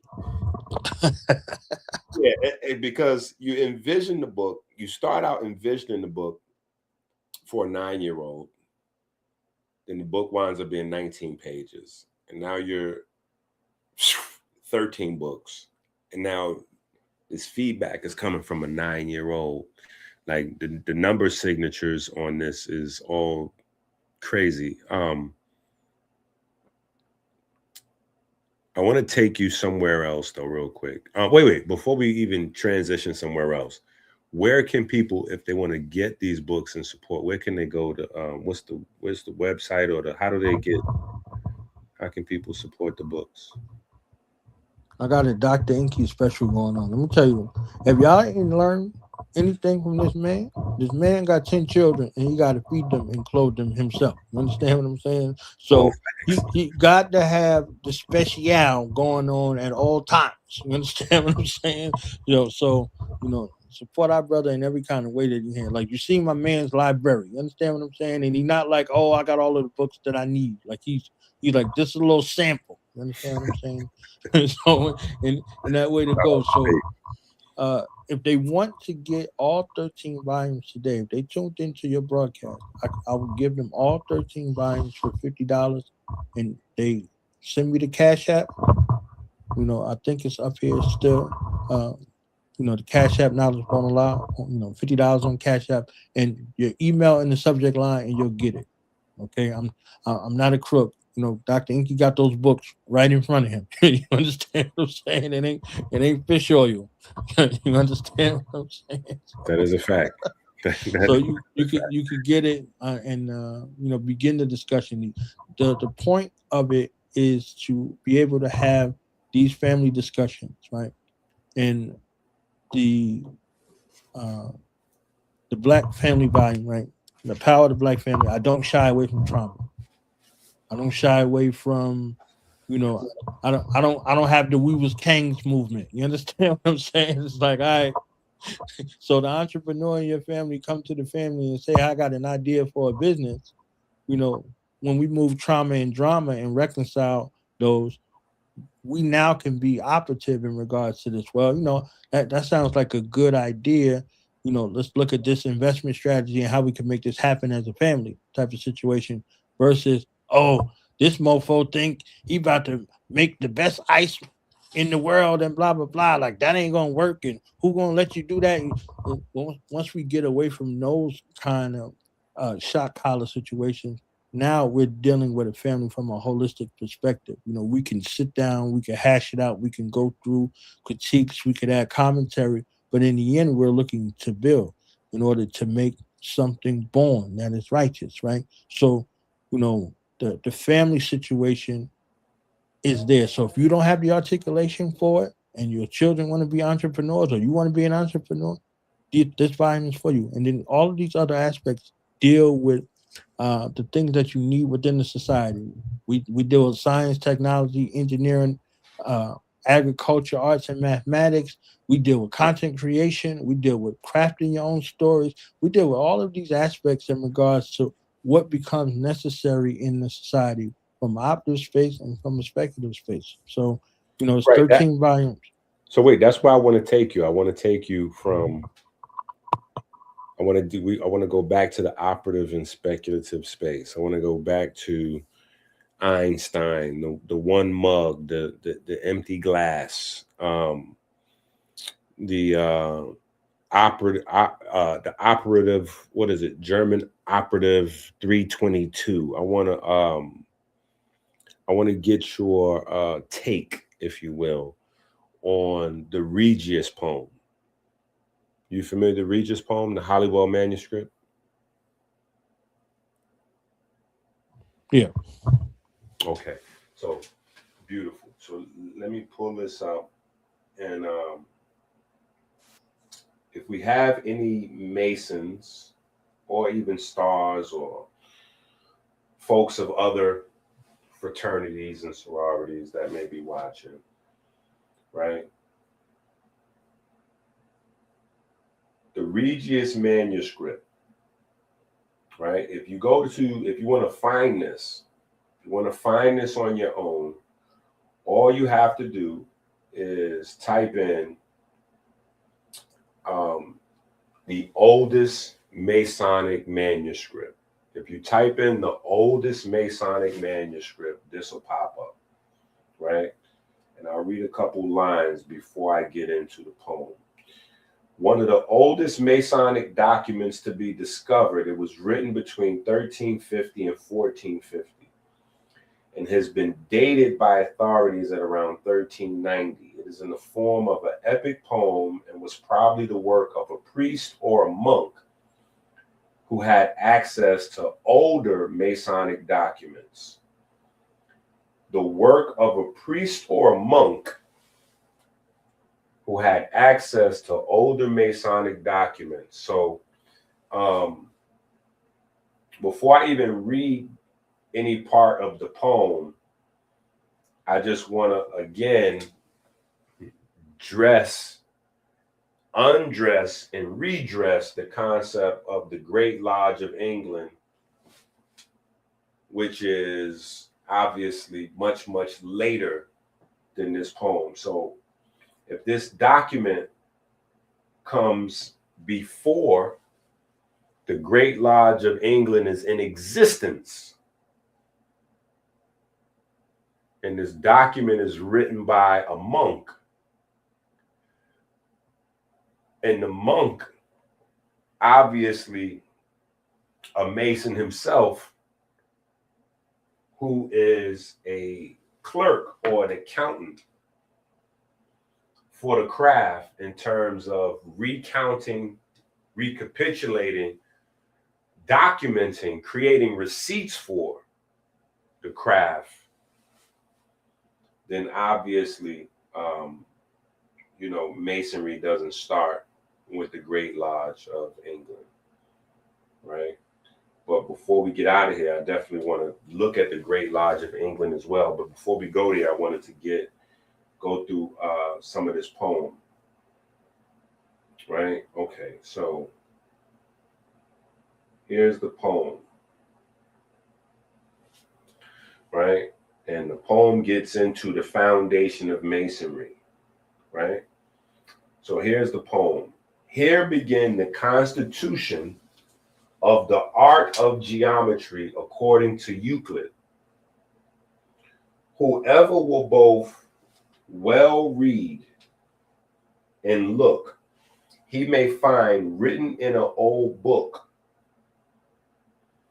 of great lords and also ladies that had many children together, certainly, and had no income to keep them with, neither in town nor field nor enclosed wood. A counsel together they could them take, to ordain for these children's sake how they might best lead their life without great disease, care, and strife, and most for the multitude that was coming of their children after great clerks, to teach them then good works, and pray we them for our Lord's sake, to our children some work to make, that they might get their living thereby, both well and honestly, full securely. So this first paragraph, and again, this is by a monk, and the monk is telling you that this is coming from Euclid. Euclid as in the quote-unquote father of geometry, right? So he's saying that great lords and ladies, right? This is royalty. This is the royalty of Europe, right? They had a lot of children at this time and no money. No money in town or in field. So this is talking about a time before they were recognized as great lords and ladies. So this is talking about the royalty of Europe before they were considered to be the royalty of Europe, right? This is the process that they went through to become the royalty of Europe. At this point in time, these are just poor people with a lot of children, and they're trying to figure out how to take care of their children for the future. So they come together and create this plan, right? And Euclid is a part of this plan, right? Now, in that time, through good geometry, this honest craft of good masonry was ordained and made in this manner, counterfeited of these clerks together. At these Lord's prayers, they counterfeited geometry and gave it the name of masonry. For the most honest craft of all, these Lord's children thereto did fall, to learn of him the craft of geometry, the which he made full curiously. Through fathers' prayers and mothers also, this honest craft he put them to. So to answer the prayers of these people, in terms of their prayers to hopefully find a way to take care of their children and avoid disease and strife and poverty, they counterfeited masonry, they counterfeited geometry and gave it the name masonry. He learned best and was of honesty. He passed his fellows in curiosity. If in that craft he did him pass, he should have more worship than the less. This great clerk's name was Euclid. His name it spread full wander wide. Yet this great clerk ordained he to him that was higher in this degree, that he should teach the simplest of wit in that honest craft to be perfect. And so each one shall teach the other, and love together as sister and brother.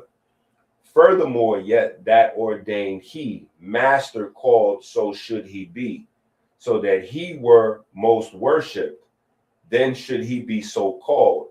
But Mason should never one another call, within the craft amongst them all, neither subject nor servant, my dear brother. All right. So there's a lot more to it.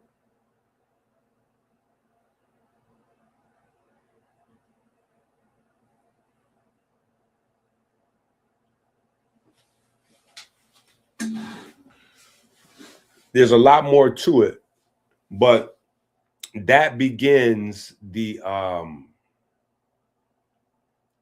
documentation on the origin of Masonry.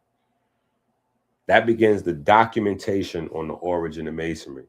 So the concept that Masonry starts in the Great Lodge of England, that is only a concept that really lives in the minds of people that are outside of Masonry, that are speculating on Masonry, that are coming up with these ideas from conspiracy theory videos.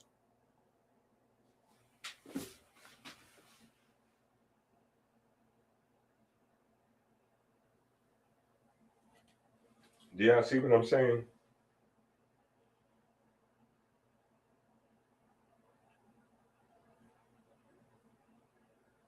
And I'm sharing that in a way where you can all get, everybody can look that up, right? So you can look up the Regius manuscript, or you can just type in the oldest Masonic manuscript and you can go through it yourself. You know what I'm saying? Yeah, you can go through that yourself. Melody first diabetes. We here.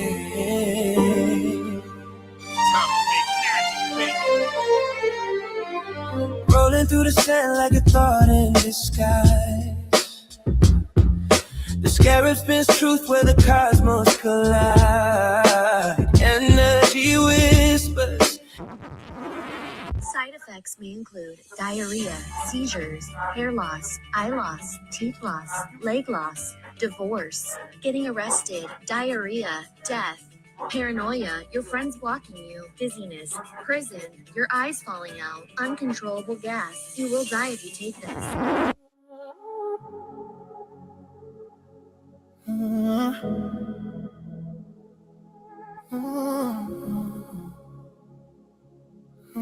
Your business. The mind your business. The mind is money. Repent is your self-defense. If it don't make dollars, it don't make sense. Dollar, dollar, dollar, dollar bill. Dollar bill, dollar bill, dollar, dollar. Built it all on dollar bill.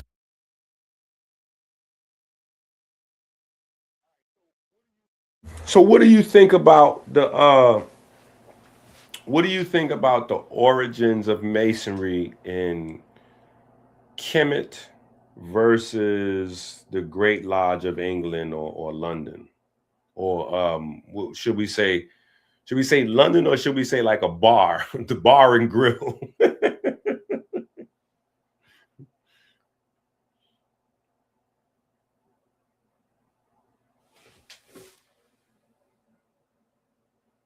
Have the power to, okay? No, your mic is messed up. Say something else. Yo. There you go. You sound clearer now. Go ahead. So what's your thoughts on the origins of Masonry? I think when you have the power to control information and how it's disseminated and who it's disseminated to, you got how you say it, grand opening, grand closing. You understand what I'm saying? So people aren't going to go any higher than that parameter that's there, or they won't transgress the boundaries of the diameter of that prescribed thinking. So because they were a people as you described in these old charges, they had to present themselves in an other type of space, right? Villain comes from villager. You see what I'm saying? So the common folk. So the common folk were rising up against the people that were in perceived power. So if you seek to oppress the people, they're going to rebel. But if you can control the narrative of the rebellion by giving them a hero, right? One who fights for them, quote unquote, you can control the rest of the people, the common folk. You see what I'm saying? Until those common folk build up their own intestinal fortitude to rebel.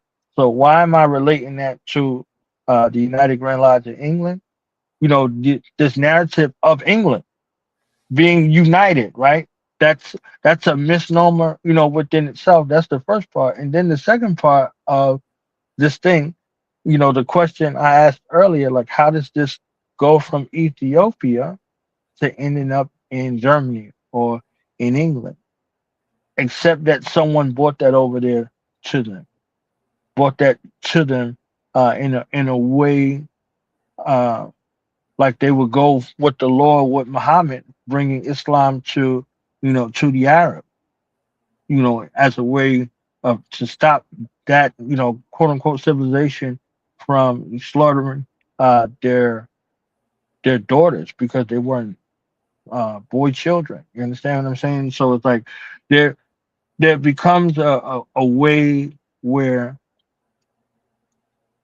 they wanted something better for themselves, and along with that, the mystique that came along with something that appeared to be secret or something that would appear to be rebellious or off the beaten path was something that served them to it didn't serve them, and then they sought to ostracize it. So you have a situation like with the Knights Templar and you know French, the France. You see what I'm saying? And then the Catholic Church versus, the Knights Templar, and ultimately why a Catholic quote unquote person uh, is forbidden to join the Masonic order, as they're total on this particular side. So, you know, again, having a monopoly over the power of information and how it's spread and who it's spread to and who has access to it becomes the greatest tool that is utilized in regards to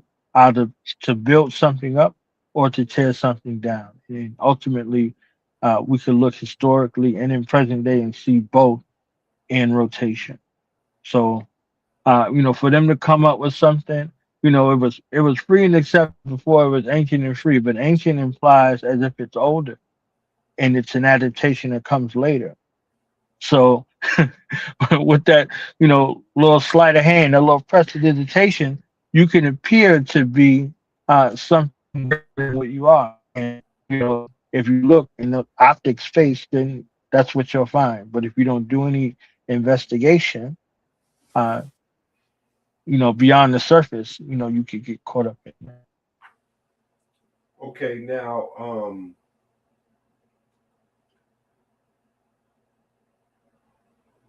it's a two-part question. Go ahead and give them a little bit of, for the people that don't know, what is the Great Lodge of England and when was it formed?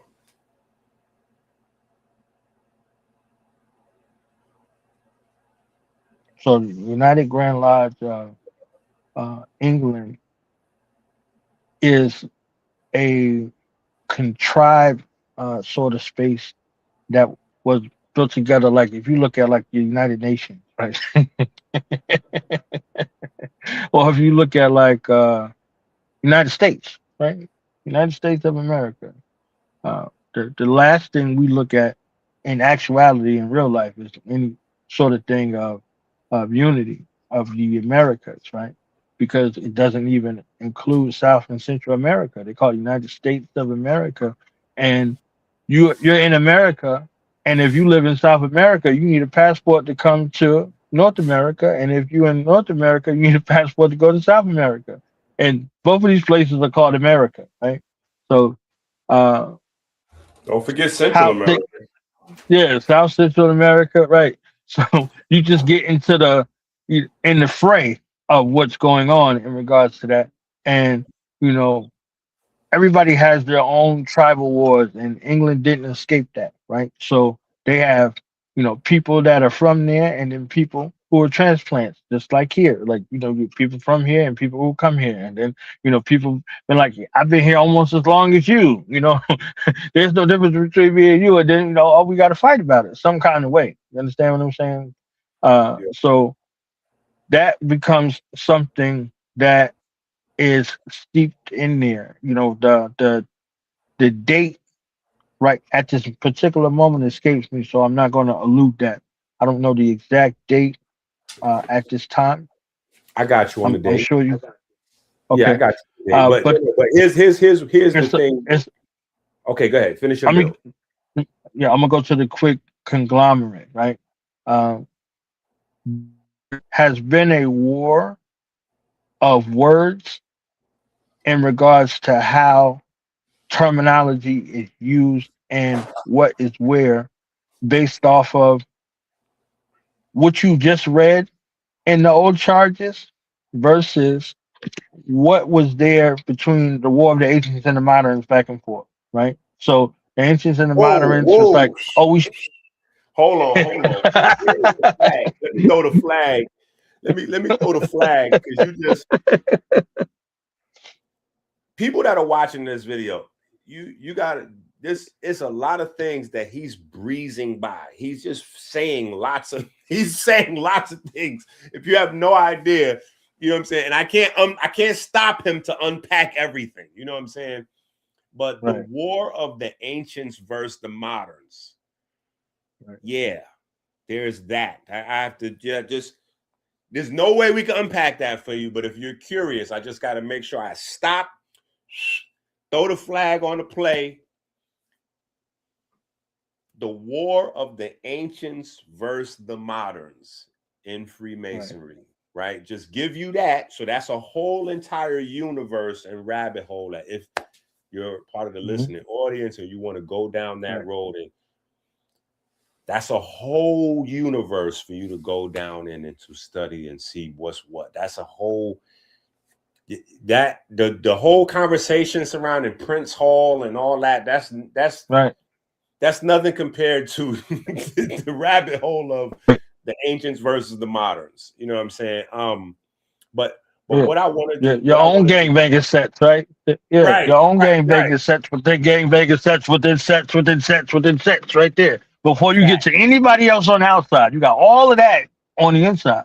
So and yeah, what's crazy is that I think the internet has created a place where some of that is going to be relived again, because you see the 3-letter brothers versus the 4-letter brothers mixing it up on platforms.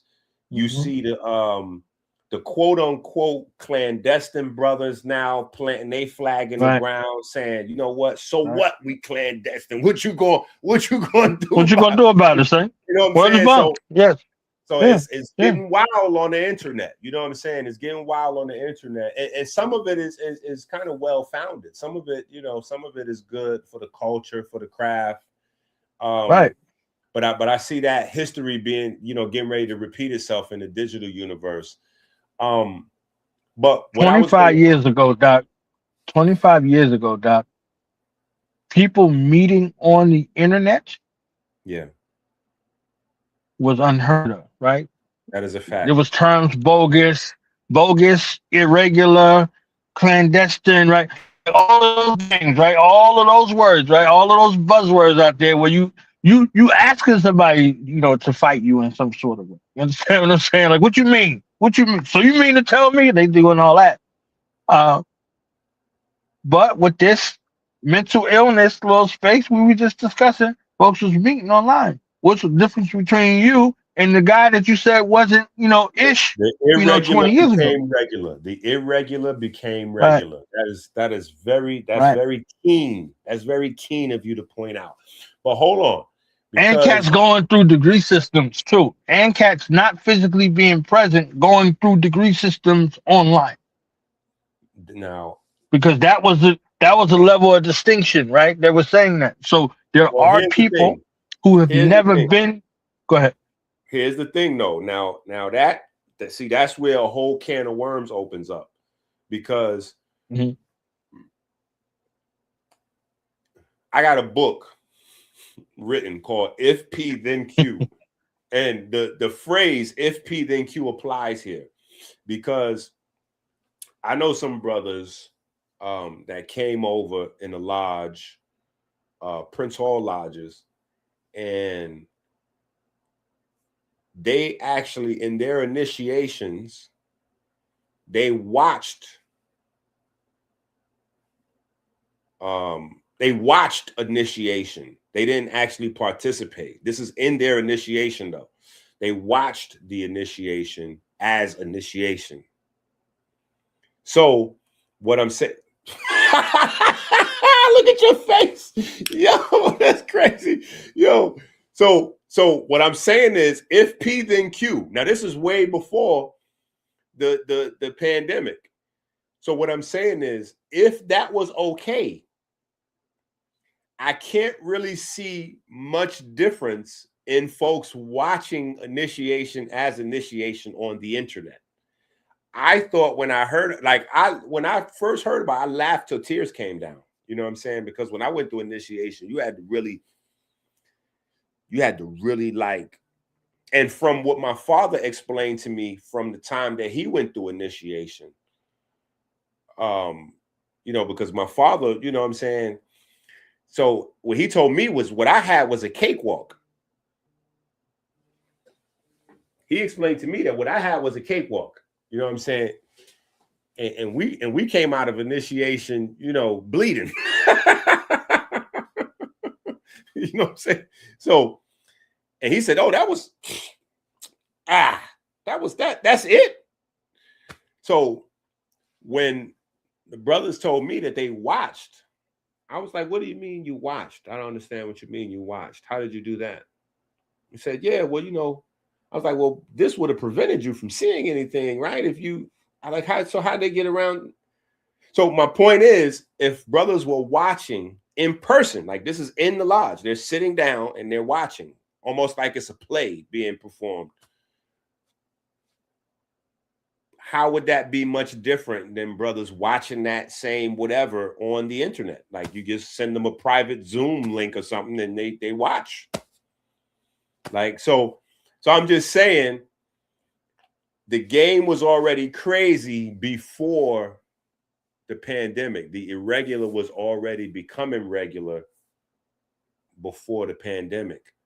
You know what I'm saying? So, and then you have the fact of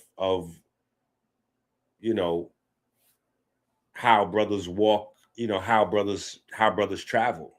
You know what I'm saying? Because when you on your way moving, you're supposed to get into your trivium and quadrivium bag. You know what I'm saying? You're supposed to make it your business now.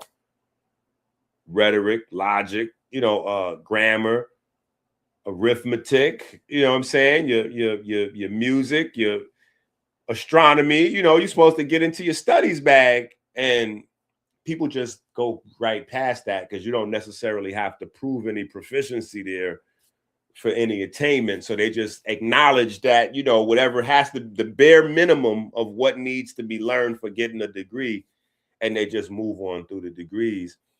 And then you get some folks that may came through clandestine way or one of these other ways, and they really make it their life passion to go full crazy with the studies and doing, you know.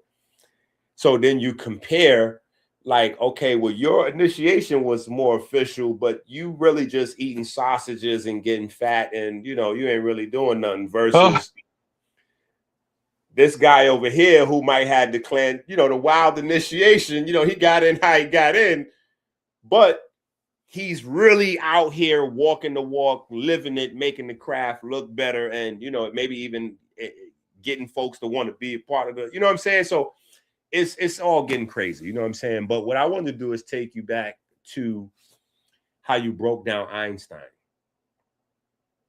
because that's important, you know what I'm saying? That's a very key, important detail that folks may skip right over, right? And it may be nothing. I just want to highlight it and then we can move on. You know what I'm saying? Maybe nothing, but it's a potential rabbit hole that somebody watching may want to go down. You know what I'm saying? So if we go to 1717, which is when the Great Lodge of England forms, right? The Great Lodge of England forms in a beer hall, right? Which we would call today a bar, but back then it was a ale house or a beer hall, right? And so, you know, Einstein's name means beer mug. You know what I'm saying? So you know, and the number one food in Kemet was beer. You know what I'm saying? Like, they're just other illusions, you know, that can be had and made, and people can go down these other rabbit holes. But the year was 1717 that the Grand Lodge officially first did their thing from the Goose. What is it? The Goose something or other. Something or other. The original beer house or ale hall, that beer hall or ale house, that, but then they reformatted their thing, and they reformatted and did another thing in the 1800s. That's probably why you didn't have it, you know, because it's the dates get weird. You ask some people it officially started in the 1800s. You ask others it's the 1700s. But I think it was because they still had stuff mysteriously burning down. Mysterious. Yeah, I think this because the mysterious fires. You know what I'm saying? Yeah. The mysterious fires were still burning like documents. the White House, right? 1812. You know, this happened over here. This happened over here. Yeah. There was a lot of mysterious fires where documents were. You know what I'm saying? So that's one of the reasons why it for me is very interesting that a monk who was obviously a part of the craft finds himself with old Masonic documents that go back past the 13th century. Some people would say to the 9th or 10th century, and rewrite those old charges in the 13th or the 14th century, rather 1390, for the purpose of accounting and receipts. You know what I'm saying? When you understand that for maybe like 1,000 years, there's these mysterious fires that keep happening to different Masonic libraries, if you will. You know what I'm saying? Because if this is the entrusted lodge where a lot of the receipts are, it becomes a Masonic library at the same time. You know, what is your input, maybe just to switch it up a little bit? That's enough rabbit holes right there for folks to go down. But what is your idea on Angelo Solomon, especially since he's a hold on, let me pull him up for the audience. I don't want to keep going past the audiences before you go. Let's just pull him up, and then the audience can get an idea what we're talking about. Okay, so for everybody, this is Angelo Solomon. Right? This is a very, very interesting guy. This is a very interesting guy. Okay, so there's been a lot of stories, movies, books, TV shows that have been created loosely around this guy's image, likeness, and history. Right, so I just want to tap in really quick because you can't really talk about Masonry in Europe, especially in that window between the first Grand Lodge in the early 1700s and then I think it's the UGLE in the 1800s, because this guy dominates the Masonic landscape. And it speaks to the idea of, this quote unquote racist idea, or that Freemasonry was somehow started as a way to control the black folks, or whatever these people coming up with on the internet. All these wild concepts.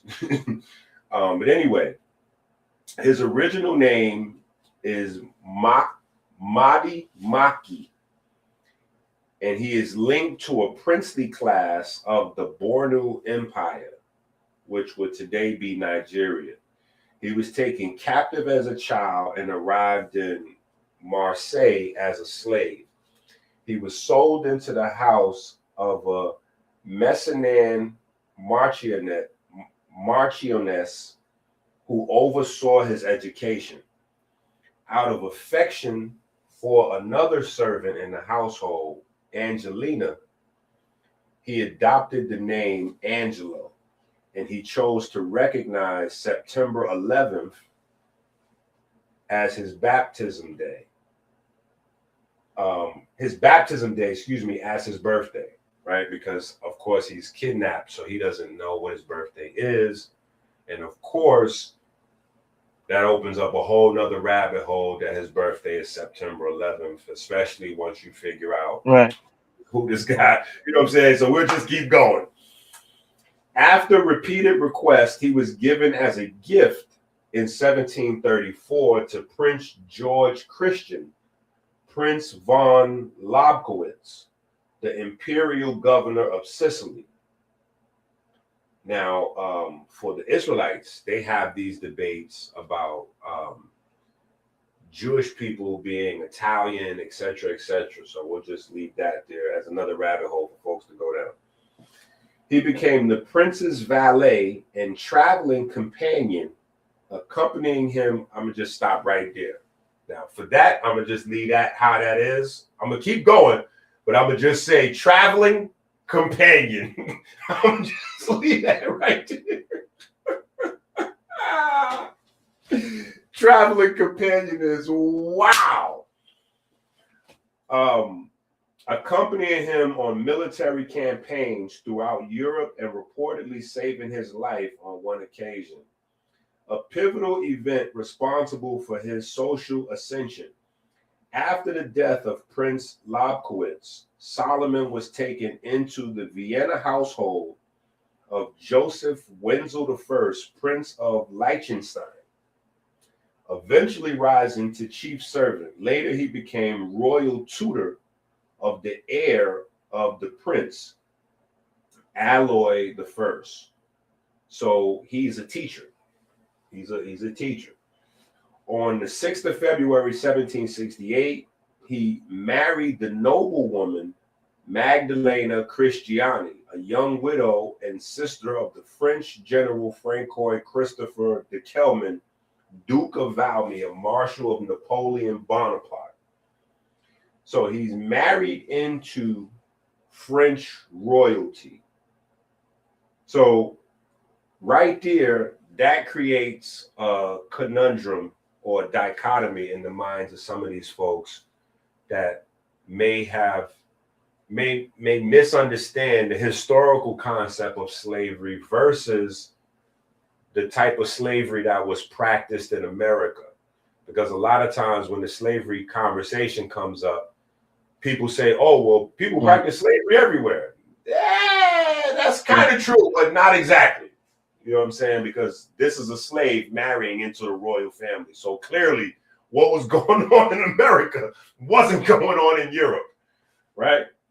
So anyway, a cultured man, Solomon was highly respected in intellectual circles of Vienna and counted as a valued friend by the Austrian Emperor Joseph II and Count Franz Moritz von Lacy, as well as Prince Gian Gaston de Medici. Now, whole nother rabbit hole to open up on the Medici family. In fact, they just had a TV show not too long ago. Solomon attended the wedding of Emperor Joseph II and Princess Isabella of Parma as a guest of the emperor. Aside from his native Kanuri, he spoke 6 languages fluently: Latin, English, French, German, Italian, and Czech. In 1783, he joined the Masonic Lodge, True Concord, whose membership included many of Vienna's influential artists and scholars of the time. Among them were the musicians Mozart and Haydn, as well as the Hungarian poet Ferenc Kaczynski. Lodge records indicate that Solomon and Mozart met on several occasions, eventually becoming the Grand Master of that lodge. Solomon helped change its ritual to include scholarly elements. I have to stop again. So we have a slave becoming the Grand Master of a lodge that Mozart was a member of. And then rewriting the rituals so that the rituals emphasize what I was just talking about in terms of the trivium and the quadrivium, right? Scholarly elements. This new Masonic direction rapidly influenced Freemasonic practice all throughout Europe. Solomon is celebrated in Masonic rites as the father of pure Masonic thought, with his name usually transliterated as Angelus Solomonus. Okay. So I'm going to just stop right there where the quote unquote European father of pure Masonic thought is darker than me and you from Nigeria.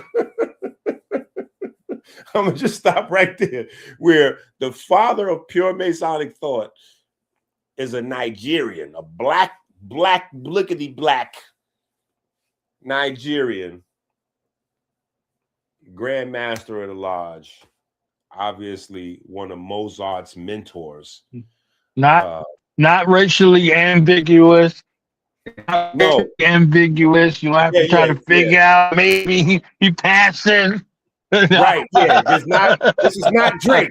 He's not Drake, and you know everybody know I love Drake. It's not a shot at Drake, but this is not Drake. This is not Obama. This is not Drake.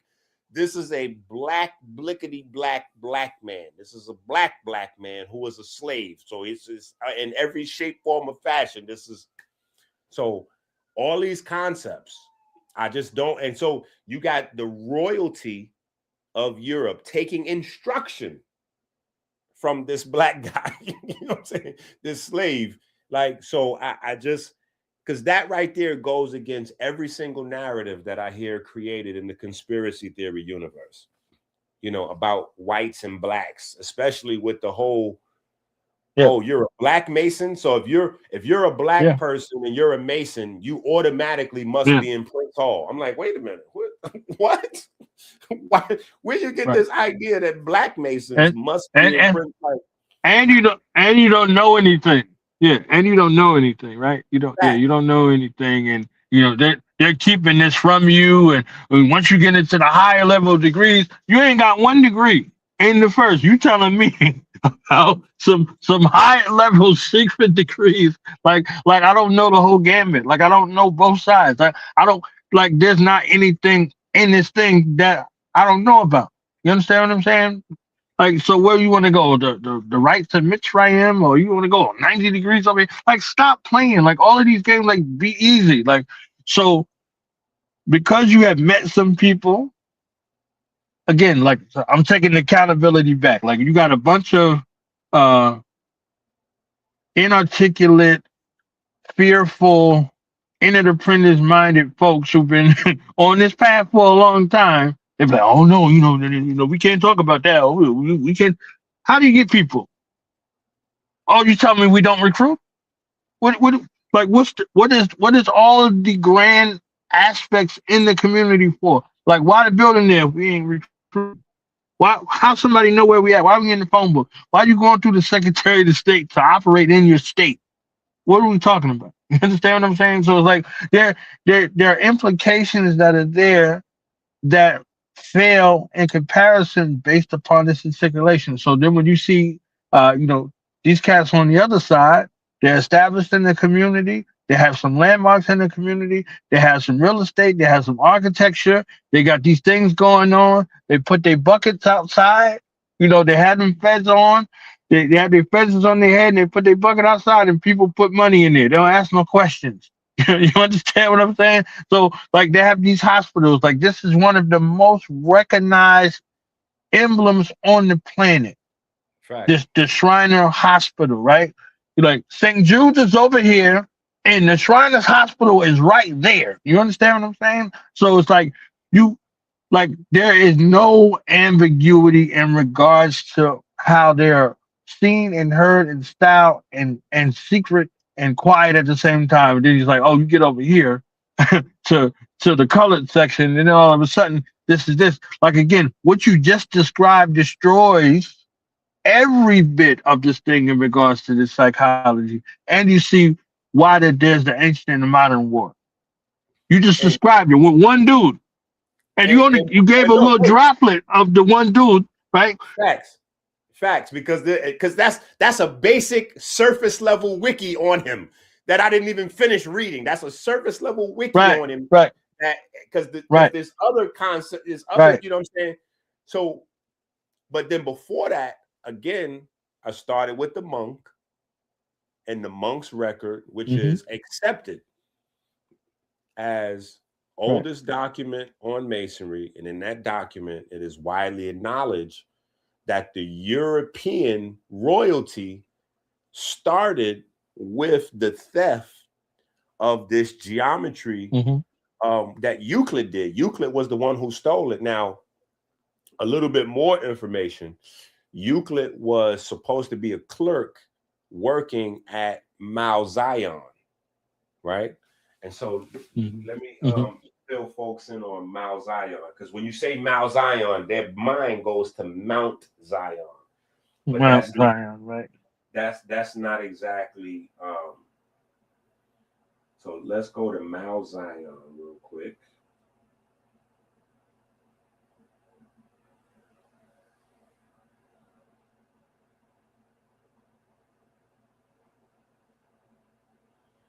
All right, we're going to do another quick little wiki, and it's good to do wiki so that way you see that these are simple rabbit holes that you can go down further, right?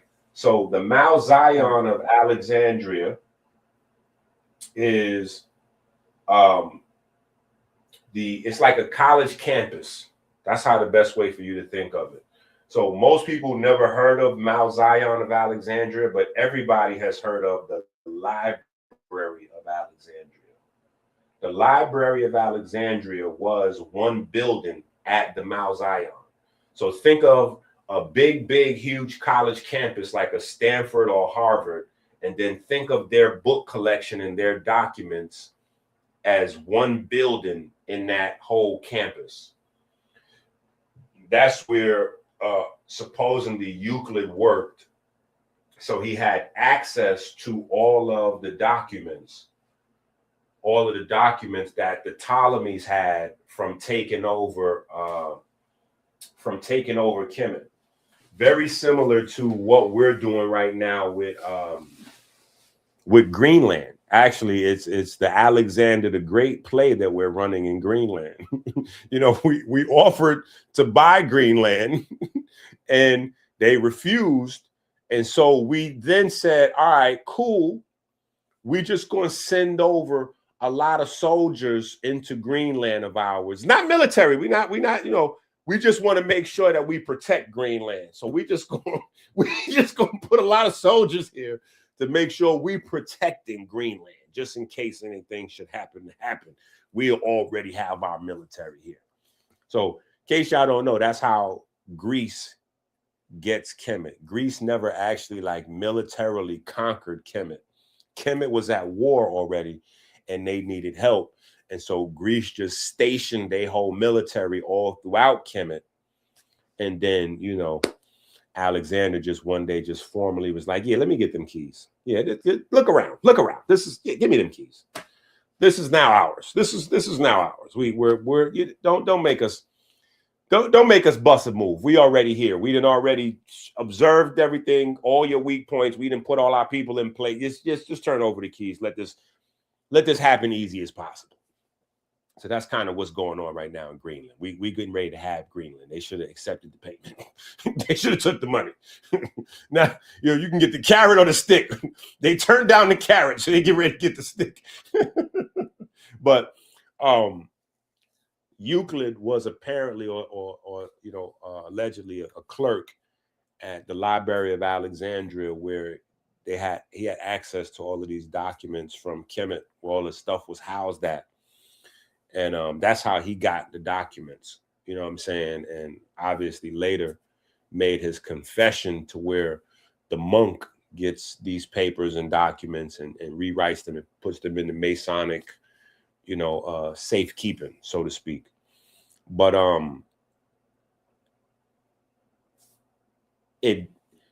Angelo Solomon's story doesn't make sense unless you put the history into perspective. So if it is also widely taught throughout these inner circles that this is a Kemetic practice from Africa, the craft of Masonry in and of itself, it only makes sense then that regardless to whether this guy is a slave or however he got in his predicament, they don't care about that. What they have in terms of how they looking at him is they have something close to the original.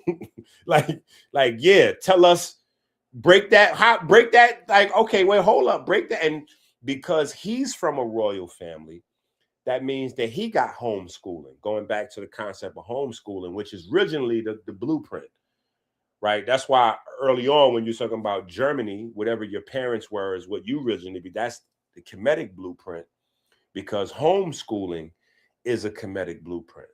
If your dad was a Sunu or a doctor, he taught you guys at the house whatever he was doing, and then that was homeschooling. Even though it wasn't called homeschooling, it was just life, because he was preparing you guys to walk in his footsteps and go a little bit further than wherever he went. That was kind of how the blueprint's supposed to go. The dad trains the son, and the son goes a little bit further than the dad, and he has some babies, and then they go on a little bit further, and the world progresses. And man goes on and continues to develop the planet.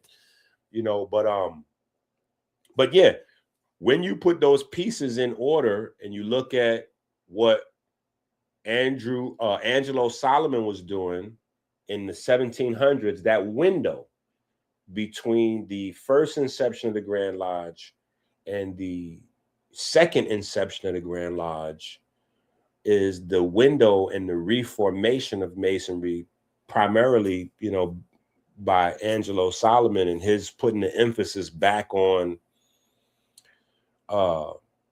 scholarship, study, back to the sciences, back to number, frequency, math, geometry, going back to the basic principles. It really changes the whole idea of this whole racial dynamic, and the Prince Hall story, even, you got to look at differently. That's how Prince Hall was even able to maneuver how he was maneuvering. Like, listen, we getting ready to do this because we got a whole nother authority. So while we want to recognize the authority of these brothers and what they've been able to build and we want to continuously, reach out to them and establish that, I come in peace. We want to communicate, and we, whatever. We still doing what we doing though. We not waiting to do what we doing, because this is our charter or warrant, if you will, supersedes any local new, pop-up starter, the franchises. We with the original, blueprint, you know what I'm saying? So I think that, even the concept that Yara, I got to go back to Yara, because and here's what amazes me. And it's not just Yara, it's brothers like Yara, right?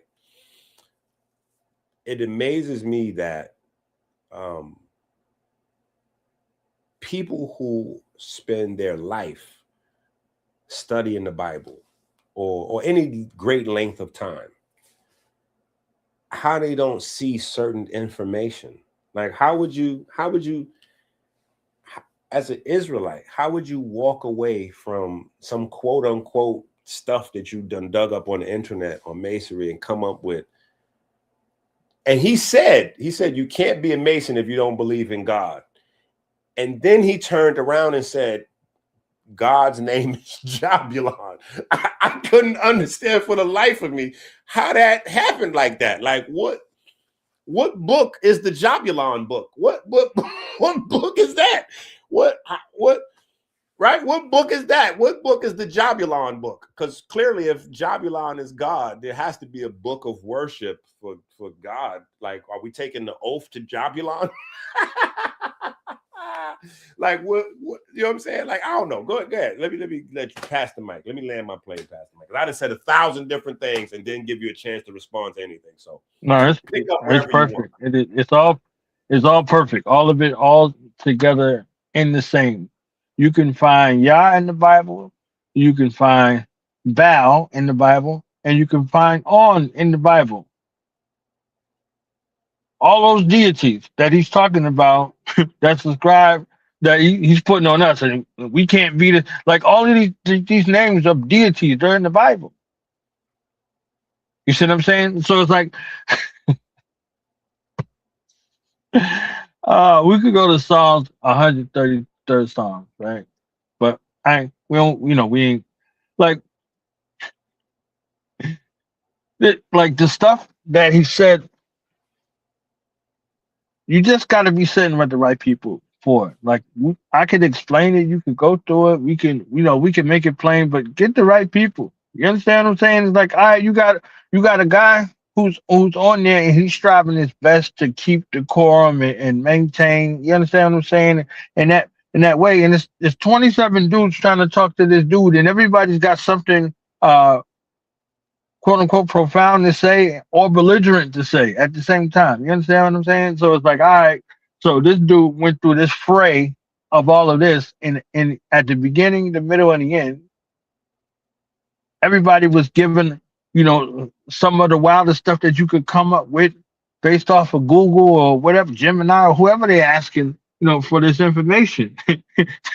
So the guy, he said the title of the book is called Mahabone, and then you can hear one of the guys asking Siri or one of them what that means.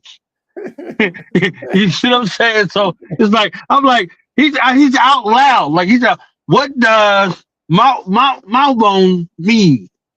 And he's depending on this machine to tell him what it means. And the guy is there telling him that's not what it means. The guy who went through the process, right? Who went through the process, like, and been on this path for a couple of decades. You're asking Siri or whoever the hell, one of them, what this is, and this guy telling you that's not what it means. That's not what it means. Like, so you're thinking you could just come in and somebody's just supposed to tell you what this is. And if he tells you what it is, what does it do for you? You understand what I'm saying? Like, when I talk to Yara and Mr. Howland, I'm like, what does it matter? You understand? And now, to their defense, the buffoons that they was talking about prior to this guy, I can understand why they like, all right, you talking to a bunch of rocks, right? And they don't have the articulation or the background, or they're just saying dumb stuff for no reason. You understand what I'm saying? So it looks like you dodging, it looks like you lying, it looks like you doing this and all that. Like we instruct you to do this. We don't instruct you to do this. This is a community thing. If you go back to the legacy of Prince Hall is described as an adjective, right? Prince Hall is described as an African. That's how they described him. This is how the whites described this man. He was an African, he was an educator, he was a businessman, and he fought in the Revolutionary War based off of those things right there. So he sent his people to sign up like, yo, fam, like, yo, I don't care what our differences is. We got businesses and we got family here. where we sign up at? Based off of the interest. So this doesn't jive well with the 1865 concept that there was not free men that are black in America, right? So that whole freeborn, right, by being a man freeborn of lawful wage and well recommended is an addendum because it doesn't jive well with the 1700 history that you just discussed.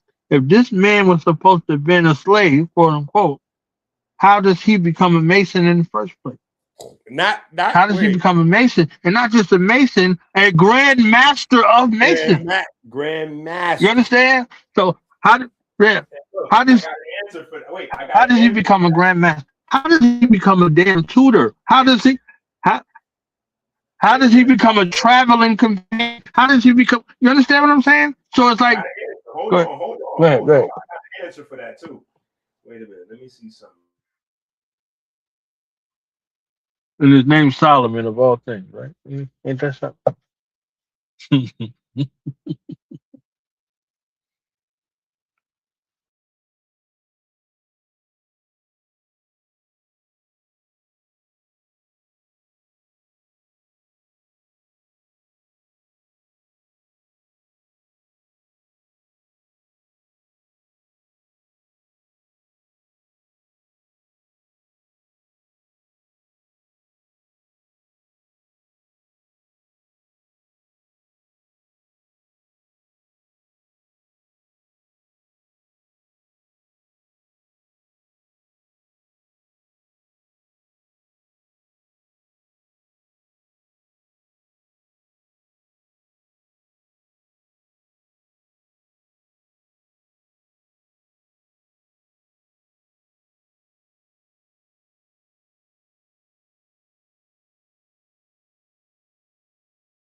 I don't know if it's my connection or what, but if y'all could still hear me, you know, we just going into some of these things and addressing a lot of these misnomers, you know, and as I said from the beginning and now, like we have to do a better job. Like if this is something you do, if this is something you love, whatever it is in life, if you can't articulate it in a manner that people can receive you and leave them with questions, they're going to go away themselves to be able to strive to get those answers. If they're curious about something, they'll make up something if they have to.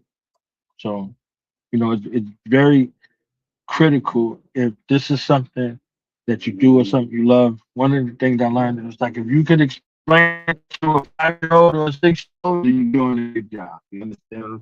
So there's an extensive uh, training program that's associated with what we do. You know, there's a time period that you come into in that regard, and there's some guidance that you receive along the way.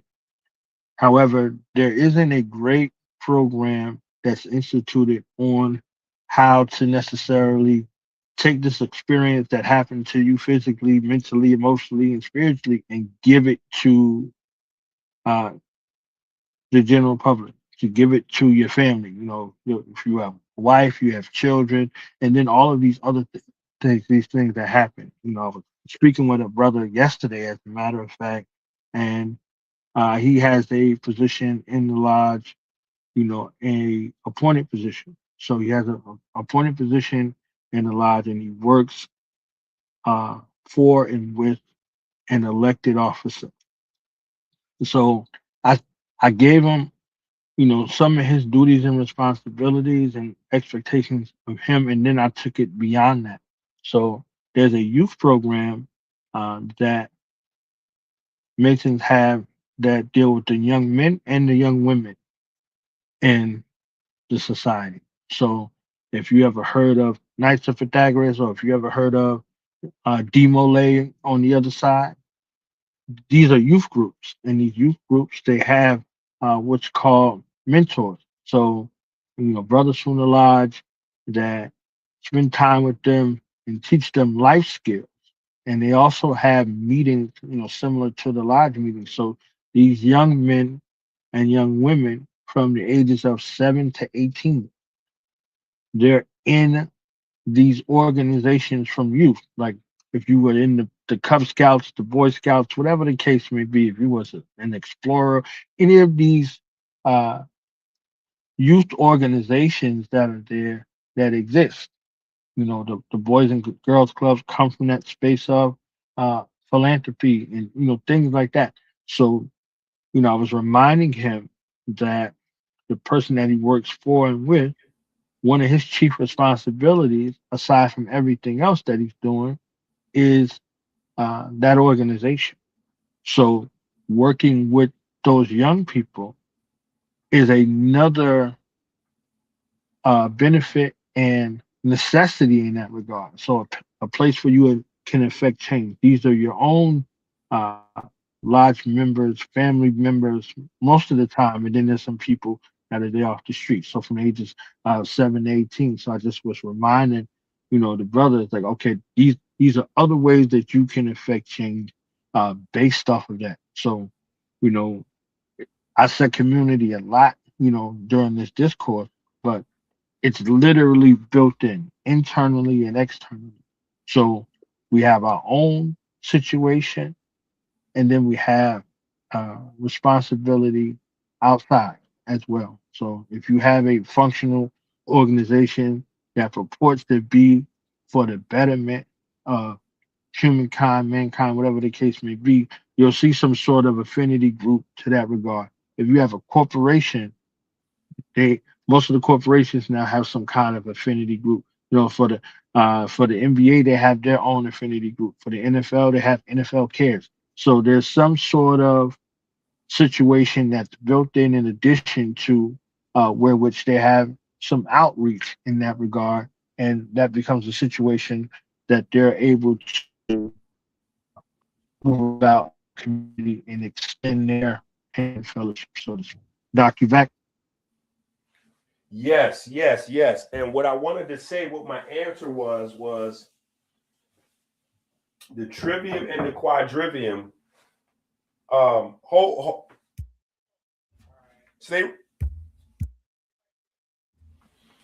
what the trivium and quadrivium, which by the way is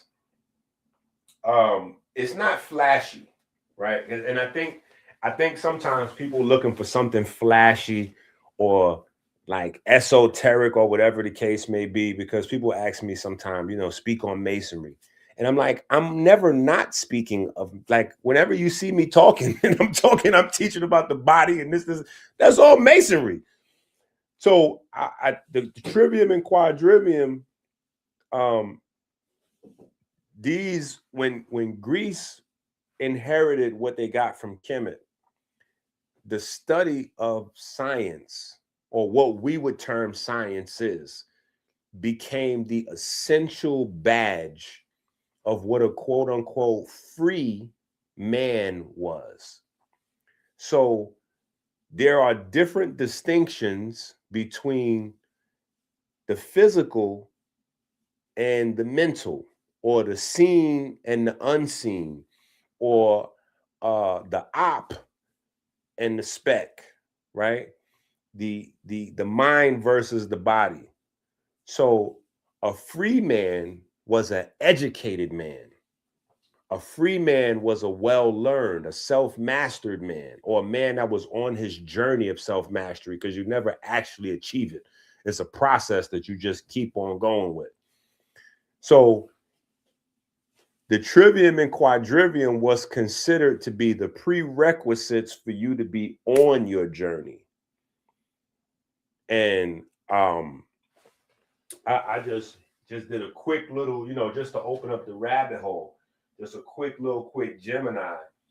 The trivium, which is grammar, logic, rhetoric, and quadrivium, which is arithmetic, geometry, music, and astronomy, are the 7 liberal arts, right? Now, liberal today, which goes hand in hand in most discussions with Democrat, liberal today has nothing to do with the origin of the concept, right? The origin of the concept liberal has to do with grammar, logic, rhetoric, arithmetic, geometry, music, and astronomy. It has nothing to do with drug use or bisexual behavior or none of that. That's what it would be associated with today. Hippie lifestyle and, all kinds of other stuff. But that's not what it originally had to, meant. It was the trivium and quadrivium, and it was considered essential study for a free man to develop this understanding. So the concept of a slave and being a part of the Masonic prerequisite, right, to be a free man, it's not about not being a quote unquote slave, because you see Angelo Solomon reached the highest levels of masonry from being a slave. But you see the constant, every time you hear about these quote unquote famous masons all throughout history, you hear, oh, well, he was a teacher and a this and a that and a this and a that and a this and a that. Oh, he was an educator and a this and a that and a this and a that and a this and a that. Oh, he was a tutor and a this and a that and a this and a that and a this and a that. So the one thing consistent is the sharing of information, the building, the finding good people and assisting them on their journey to make themselves better. Because the best way to learn is through teaching, but you have to acquire information before you start. So this is why I always tell people, because a lot of times, Black folks, especially Black men, we have a problem with being called a student of another Black man. Like somehow that makes us less than, what I'm saying? To be like, oh, I'm a student of his. I learned from him. Or I got this from somehow in our minds. And I'd be like, well, luckily, thank God, I'm from the old school where that didn't make us less than, that made us more than, that made us larger than life, to be able to say, I'm a student of this guy. Because now I get to add his resume to whatever my resume is. We didn't look at it as shrinking us. We look at it as making us bigger. Like, oh no, I'm a student of his. Oh yeah. No, I studied his. Yeah, I studied that. I studied it.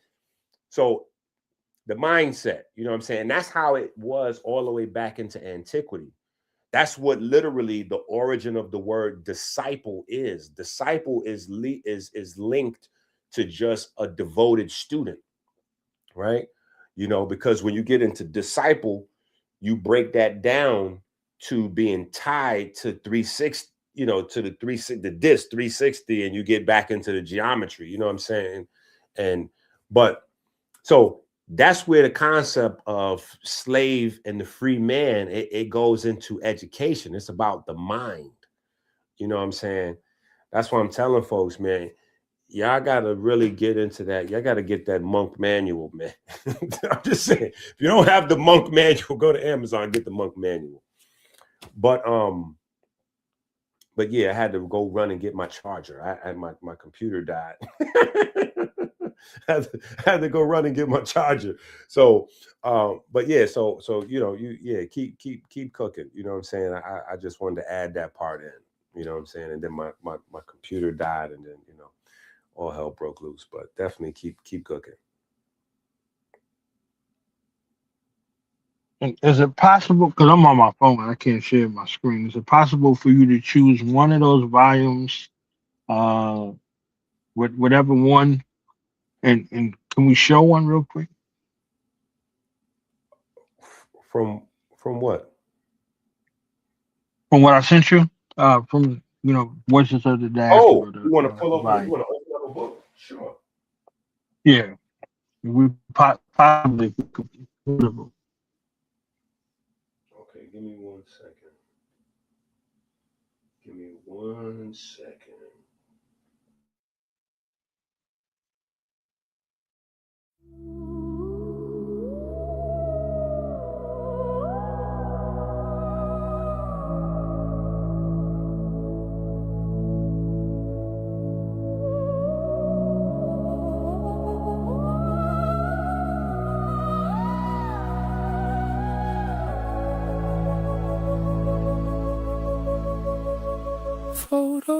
Photosynthesis. Green is the businesses. Health is wealth. What are both instances?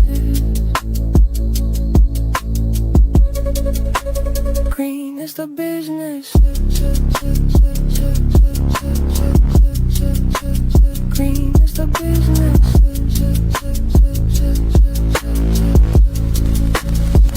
Get your order still. 100-pack chlorophyll, more than real, applaud the deal. Vitamin K for the blood, vitamin A for your eyes. Power of the ocean. American healer is the goat. And give big bro price for the low. Cop and go, let them know. We cleanse and fasting. Get the month manual today. We no clay. Desire in Christ.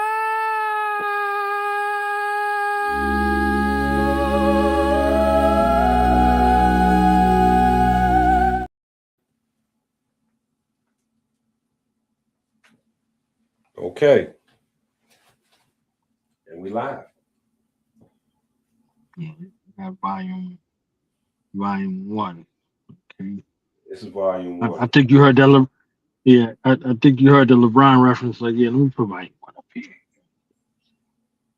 Well, That's this the one with the 19 pages. You know what I'm saying? So, we gotta come to this. Mm. You want me to hit the play button? We could just go through the. I just want people to see the aesthetic. If you hit the play button, the song is going to play. I don't know the copyright situation. Yeah, I don't know. Okay. Say less. Got you. Well, actually, you know what I could do? I could get rid of the volume and still hit the play button. Yeah, I could get rid of the Well, volume. if you used another volume, they don't. Another song probably wouldn't. But if you just flip through the pages real quick, I just want to kind of what it looked like. So if you physically look at this book, the goal was to kind of sneak in a book concept. Because our young people, they got books in their backpack all day, all night, right? So, we send them off to those camps, right? And they inundated with books, but so now books become a chore for them and not something of enjoyment or pleasure.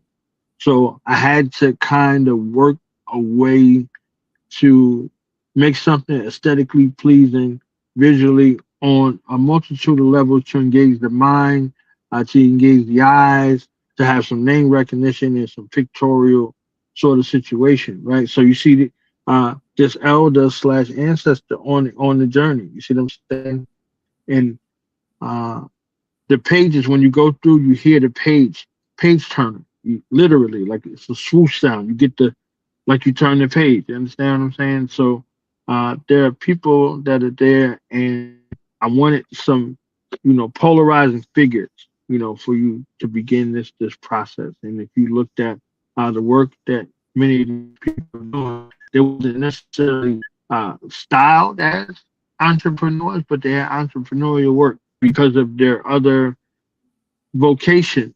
It precluded a lot of them from working places, so they had to find some way to sustain themselves and their family, right?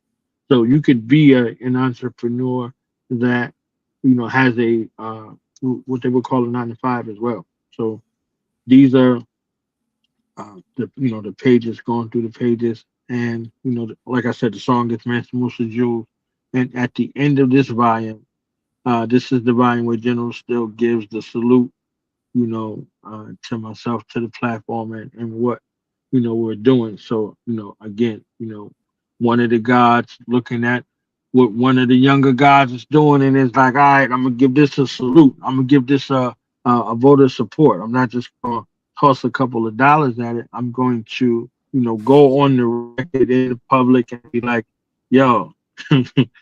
Support what he's doing. You understand what I'm saying? 50 after 50-year hip hop culminating moment. You understand? So it's like these are the things that are around and that they live forever. You know what I'm saying? These are the things that live forever. So, as an entrepreneur, one of your foundational goals, this is why this was the knowledge volume on the first volume, is you're here to solve a problem. You see what I'm saying? You're here to solve a problem based off of what you know and what you demonstrated a level of mastery of. You see what I'm saying? So, like, you here to solve a problem. What problem are you here to solve? Who? Like, who are the people? Where are they? All of those things in regards to the target audience, all of the things in regards to the psychographics, all of those things in that regard. So if you have this instance, like, okay, I want to start a podcast. Okay, how much time can you commit to that podcast? You see what I'm saying? Like, who do you want what's your ideal listener? Who's that one person? And then, okay, where do they listen to podcasts at? When? These are all of those things where you're looking to engage as close as possible with this one person, because this one person represents a group of people. Because if they listen, they're going to be your referral network to tell somebody else about what it is. So in the entrepreneurial space, this is what they do. This is why they have a marketing. This is why they have all these other things. And in the volume, I go through different aspects of what it is to be an entrepreneur, and also the challenges, right? The challenges that you face in regards to being an entrepreneur. I know if y'all been listening to Doc from any length of time, his transparency in regards to what this means. Like, yo, it's just me and my babies out here making all this happen. You understand? So if your order take a little while, it's because we're making it from scratch. You understand what I'm saying? So bear with me in this regard. Oh, y'all want the books? I got to write the books. I got to raise the babies. I got to teach the babies, and I got to make the medicine. You understand? And other things in that regard. So the life of the entrepreneur may appear one way, but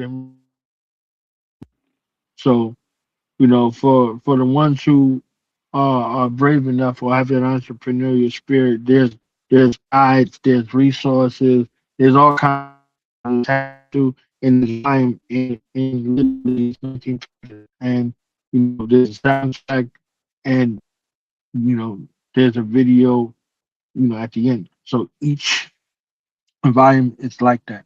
Each volume has a soundtrack. Each volume has a video or a visual of some sort at the end, and some have more throughout. So it's a great opportunity to put together a curriculum for you and your family, in addition to what you're already going over. And, if you have the articulation, or and you don't have the time, or you don't have the articulation but you have the time, these any one of these characters, anybody on these pages can be a lesson for the day. You and your family can get together and say, oh, okay, we all gonna do some research about LeBron James and come back as a family and share our findings. So from this aspect, he's someone who is a professional. He's an athlete. Uh, he works in this particular industry, but what are the other things that he has going on? So now it says, okay, you have these things that quote unquote guaranteed, but what are other things that are there? Like uh, what does he invest in? Oh, do you know that he has these schools over here? You understand what I'm saying? Like, so there's other, these are other regards in regards to what it is, because again, we do very good in the philosophical perspective, but not the application, not the follow through perspective. So the sustainability aspects in that regard.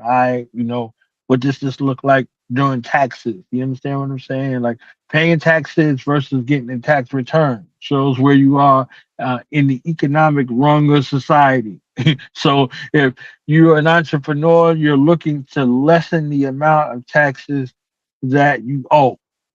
You know, so if you are a worker, you like, all right, I can't wait to tax season. Some folks is now, they doing that, the two step. They waiting on they refund check. You understand what I'm saying? So it's a space to be able to look at that. You have CEOs, owners, managers, workers, employed and unemployable in that regard. You see what I'm saying? So, like, what does that mean in that framework? So that volume deals heavily with the mind frame that's associated with it, and some of the real life challenges that are faced, along with a collage of people you can recognize and some you can't. And that's another way to do some research.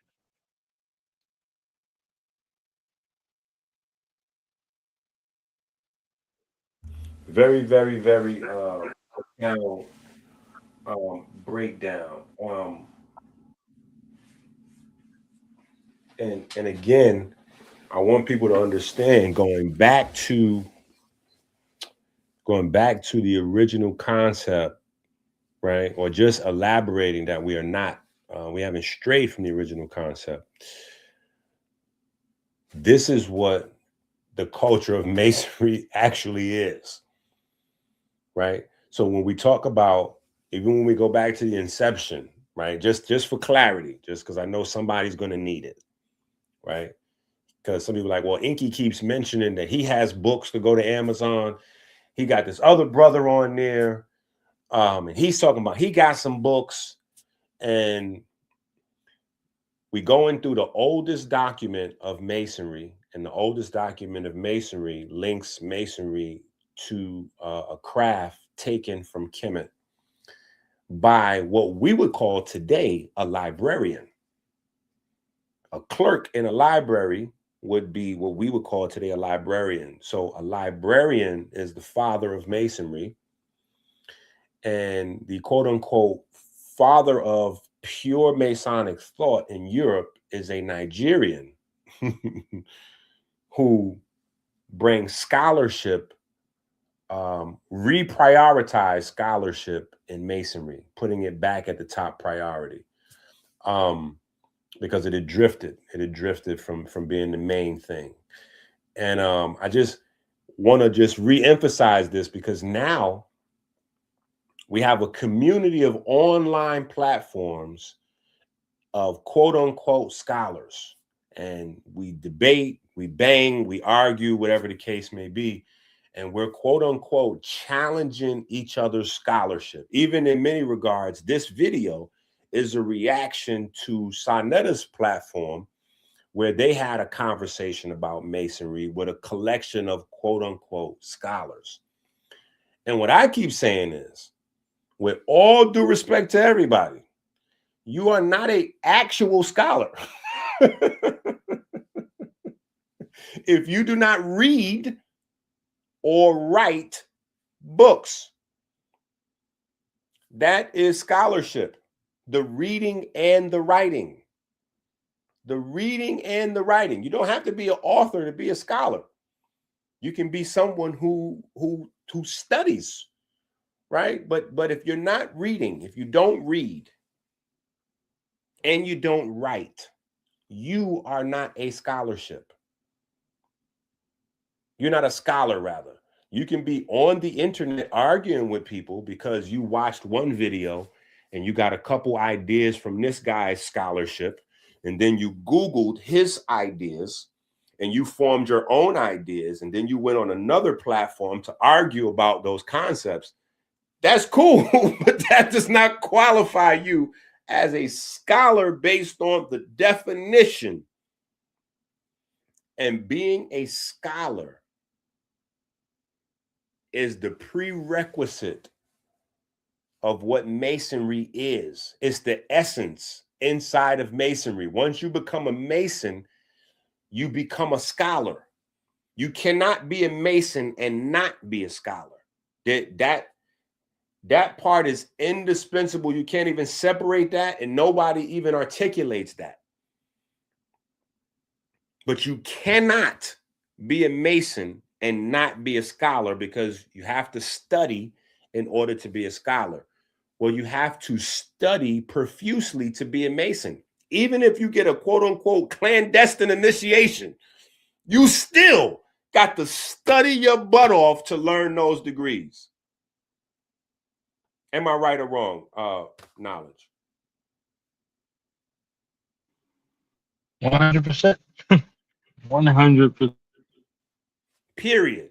That application of scholarship is something. You frozen.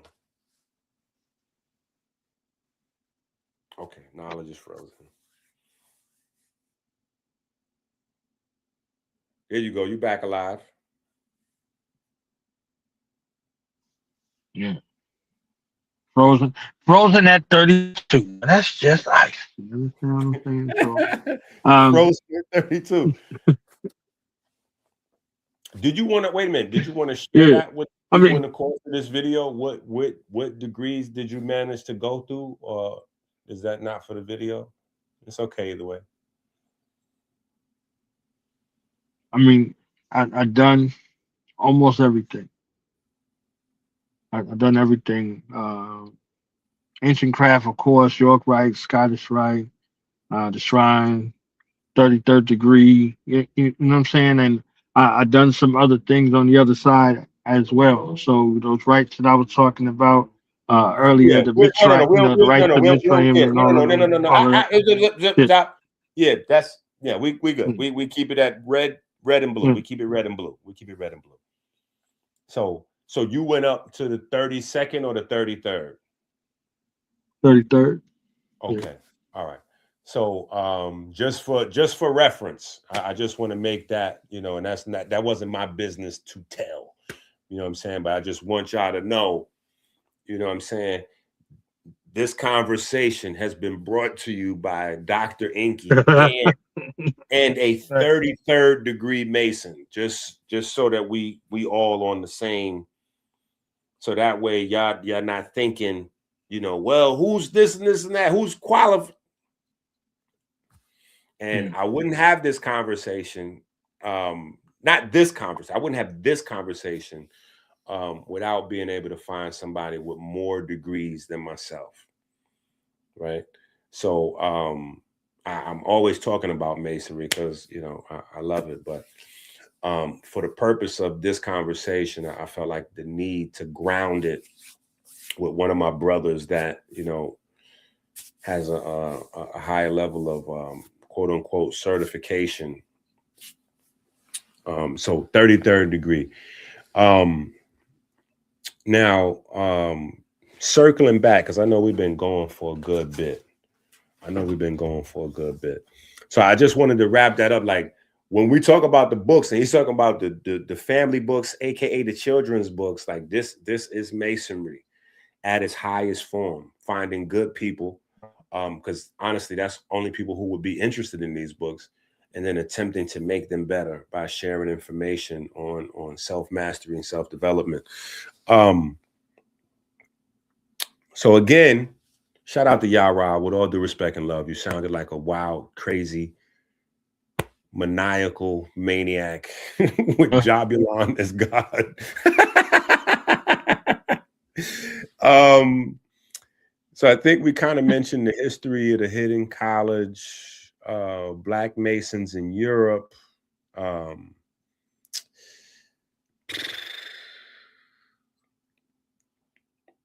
don't even know if it makes sense to go into Albert Pike versus Stephen Morin and Henry Franklin. Okay. Yeah. Because we didn't cover so much ground at this point. the German Order 322. I think we discussed that a good bit. Everything we kind of left open ended for some rabbit holes for people to do their own research.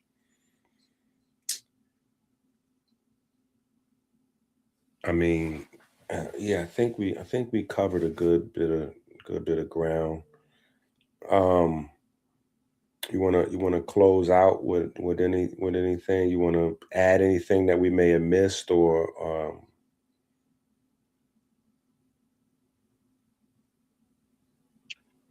I think I want to drive home one time, for the wait, brothers and hold on. sisters who are in There this. you go. Nah, go ahead. You sounded Yo, messed yo, up at first, and then you started sounding good. So go ahead, brothers and sisters. who are in this craft, who have this way of life, at whatever level it is, because there are, variances of degrees, right? So we have a youth organization, and then we have a college organization, and then we have the adult organization. We want to make those, clear in that regard. I think we need to be at a better level of articulation, and I think we have to come out with our own proper propaganda campaigns to kind of move away from this same old angels and demons and all of this other junk that's out there that's running around. And as long as that continues to circulate, no on what we actually do. If we don't produce our own books, if we don't produce our own documentaries, if we don't produce our own films in that regard, where we're looking at this from this particular level, we're always going to be subject to whatever improper propaganda campaign is out there. I think we need to get, better speakers, and then a better sense and space of the community. You understand what I'm saying? Like we said homeschool a bunch of times. Like homeschool came from us teaching our children at home, and then there was so many children that we made the schoolhouse. So the schoolhouse comes into existence. Then you have the K through 12 situation in the schoolhouse, and then all of the children that came to the schoolhouse were responsible for people in the lower grades below them. So kindergarten, it's yourself, first grade, kindergarten, all the way up to 12th. You see what I'm saying? And then the working in the agricultural field was the reason for summer break. So all of this was based around your day-to-day life.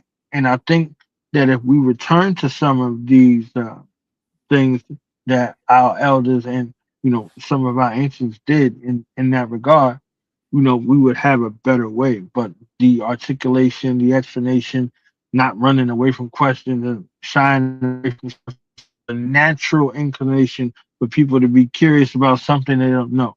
They see a symbol that they don't recognize, they begin to do that thing. So if they go to that Google, right, because that's their most high, Doc. You understand what I'm saying? Like they like the hell with your books. Let me go ask Google. They most high, right? they all they all they all know it. Almighty scholar, Goog they L, the hell, Most High. yes, That's yeah, nasty yeah, work. That's yeah. nasty I'm work telling right there. Goog L, the Most High. That's crazy right there. you, you talking to Goog them and they L. Google it. You know what I'm saying? They're asking, they most high, Google. You Blood see what I'm clot saying? Goog So, L. What? so Yo, you just went wow. That right there, I'm writing that down. I put that in my notes right there. yeah, Goog L. this is how the consonants is falling because we aren't tiling properly. You understand what I'm saying? So we don't have our information out there. We got a bunch of flyers and stuff out there and all that, but we don't have. We have to do a better job in regards to this craft that we love, because this craft that we love supplies the eastern and the western world with a moral rectitude of conduct and how to be able to circumnavigate. We don't get away from these orders. If you go into the martial disciplines, if you go into the realm of academia, there's no place on the planet you can go from the above world to the underworld and not deal with this progressive science on one degree or another. You understand what I'm saying? So I think our articulation needs to be better. I think that the writing, we're going back to writing, we're going back to research, and we're going back to being able to use this grammar, rhetoric, and logic, and this, you know, speak copiously and fluently on any subject. So, you gave us example of a man who spoke 6 languages. You understand? That's why they was bringing him around everywhere that they go. Like you understand? Like, in addition to his own mother tongue, and it's like, all right, let me speak this German, this Latin. You understand what I'm saying? Those are not even listed. Those are not even listed because they won't even consider those as languages. They would consider whatever he came with from Nigeria as dialects.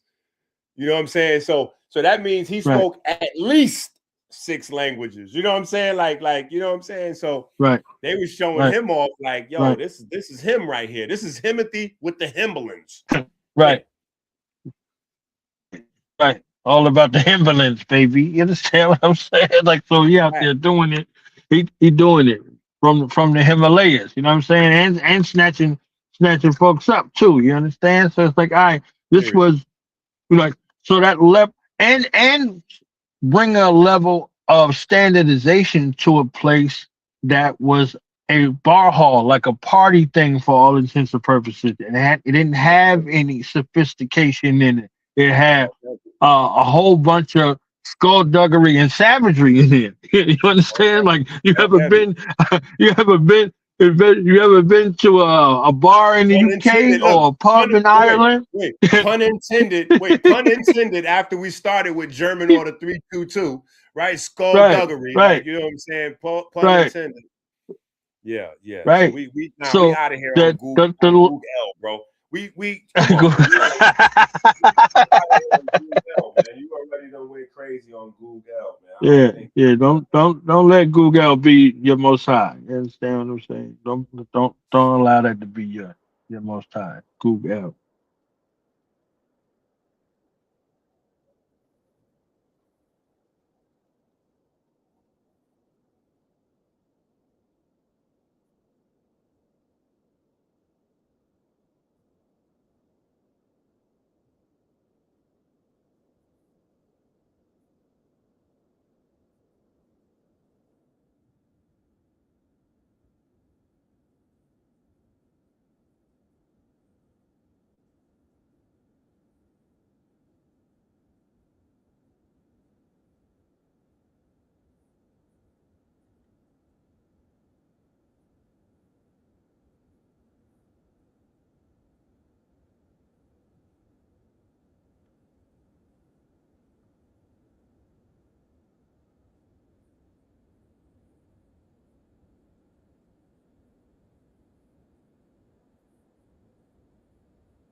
We here.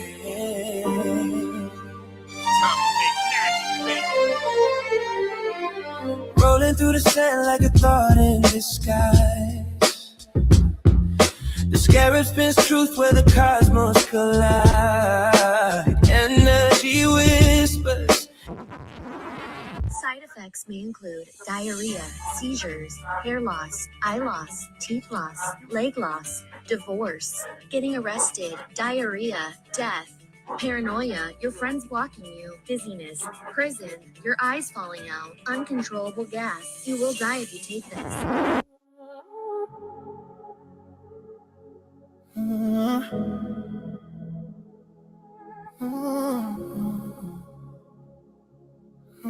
Your business. Don't mind your business. Don't mind his money. Repent is your self-defense. If it don't make dollars, it don't make sense. Dollar, dollar, dollar, that's a bill. Dollar bill, dollar bill, dollar, dollar. Built it all on dollar bill, the foundation. Every dream start at the bottom before it turned into a nation. Yeah, built it on some shortcuts, no inflation. Every dollar got a story. The currency of patience. Started from the bottom, now we started from the bottom. Started from the bottom. Money's blood, a magical force. The logo with money give life to a corpse. Health is wealth, a spell a glitch. If health is wealth, how does a corpse get rich? These recipes all look crazy. Yeah, and I'm definitely grateful to collab with Ink. Like he's been, sort of like a silent mentor, kind of like, guiding me through a lot of these different processes, and me reaching out to him. What do you think about this? What do you think about that? So that's just a testament to a lot of information that I gathered from him and other people. Lamar, don't take my word for it. Scholar, Society Baby, Dead Stop, Madman, Jeremiah. Thanks to the whole chat. It's not just kitchen chemistry. You gotta add chemistry in the kitchen. And well cooking. Yeah.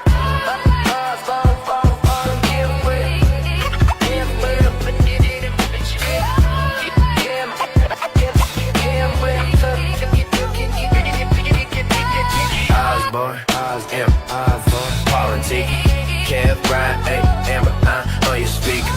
Peyton, Andrew, you know the life. Kyle D, Lord be snipes on Christ. Nobody else is this nice. So good it's almost a fight. So good it's almost a fight. So good it's almost a fight. I've been nice like nobody else. Right in the fear, look, Paul top shelf. It's nothing new, you can tell me. I live off love, shout out to Helvy. I believe in God, it's really natchez. 20 years later, we're Philly natchez. 100 packs popping, studying detoxing. Live on YouTube, new books dropping. We yelling, add your game, add your game, add your game, add your game, add your game, add your game, add your game.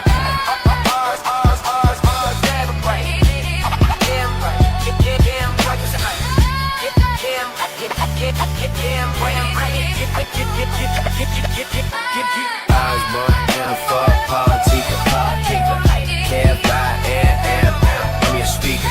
Peyton, Andrew, you know the life. Kyle D, Lauren P. Snipes on Christ. Nobody else is this nice. So good it's almost a vibe. So good it's almost a vibe. Z still with us. Mun still with us.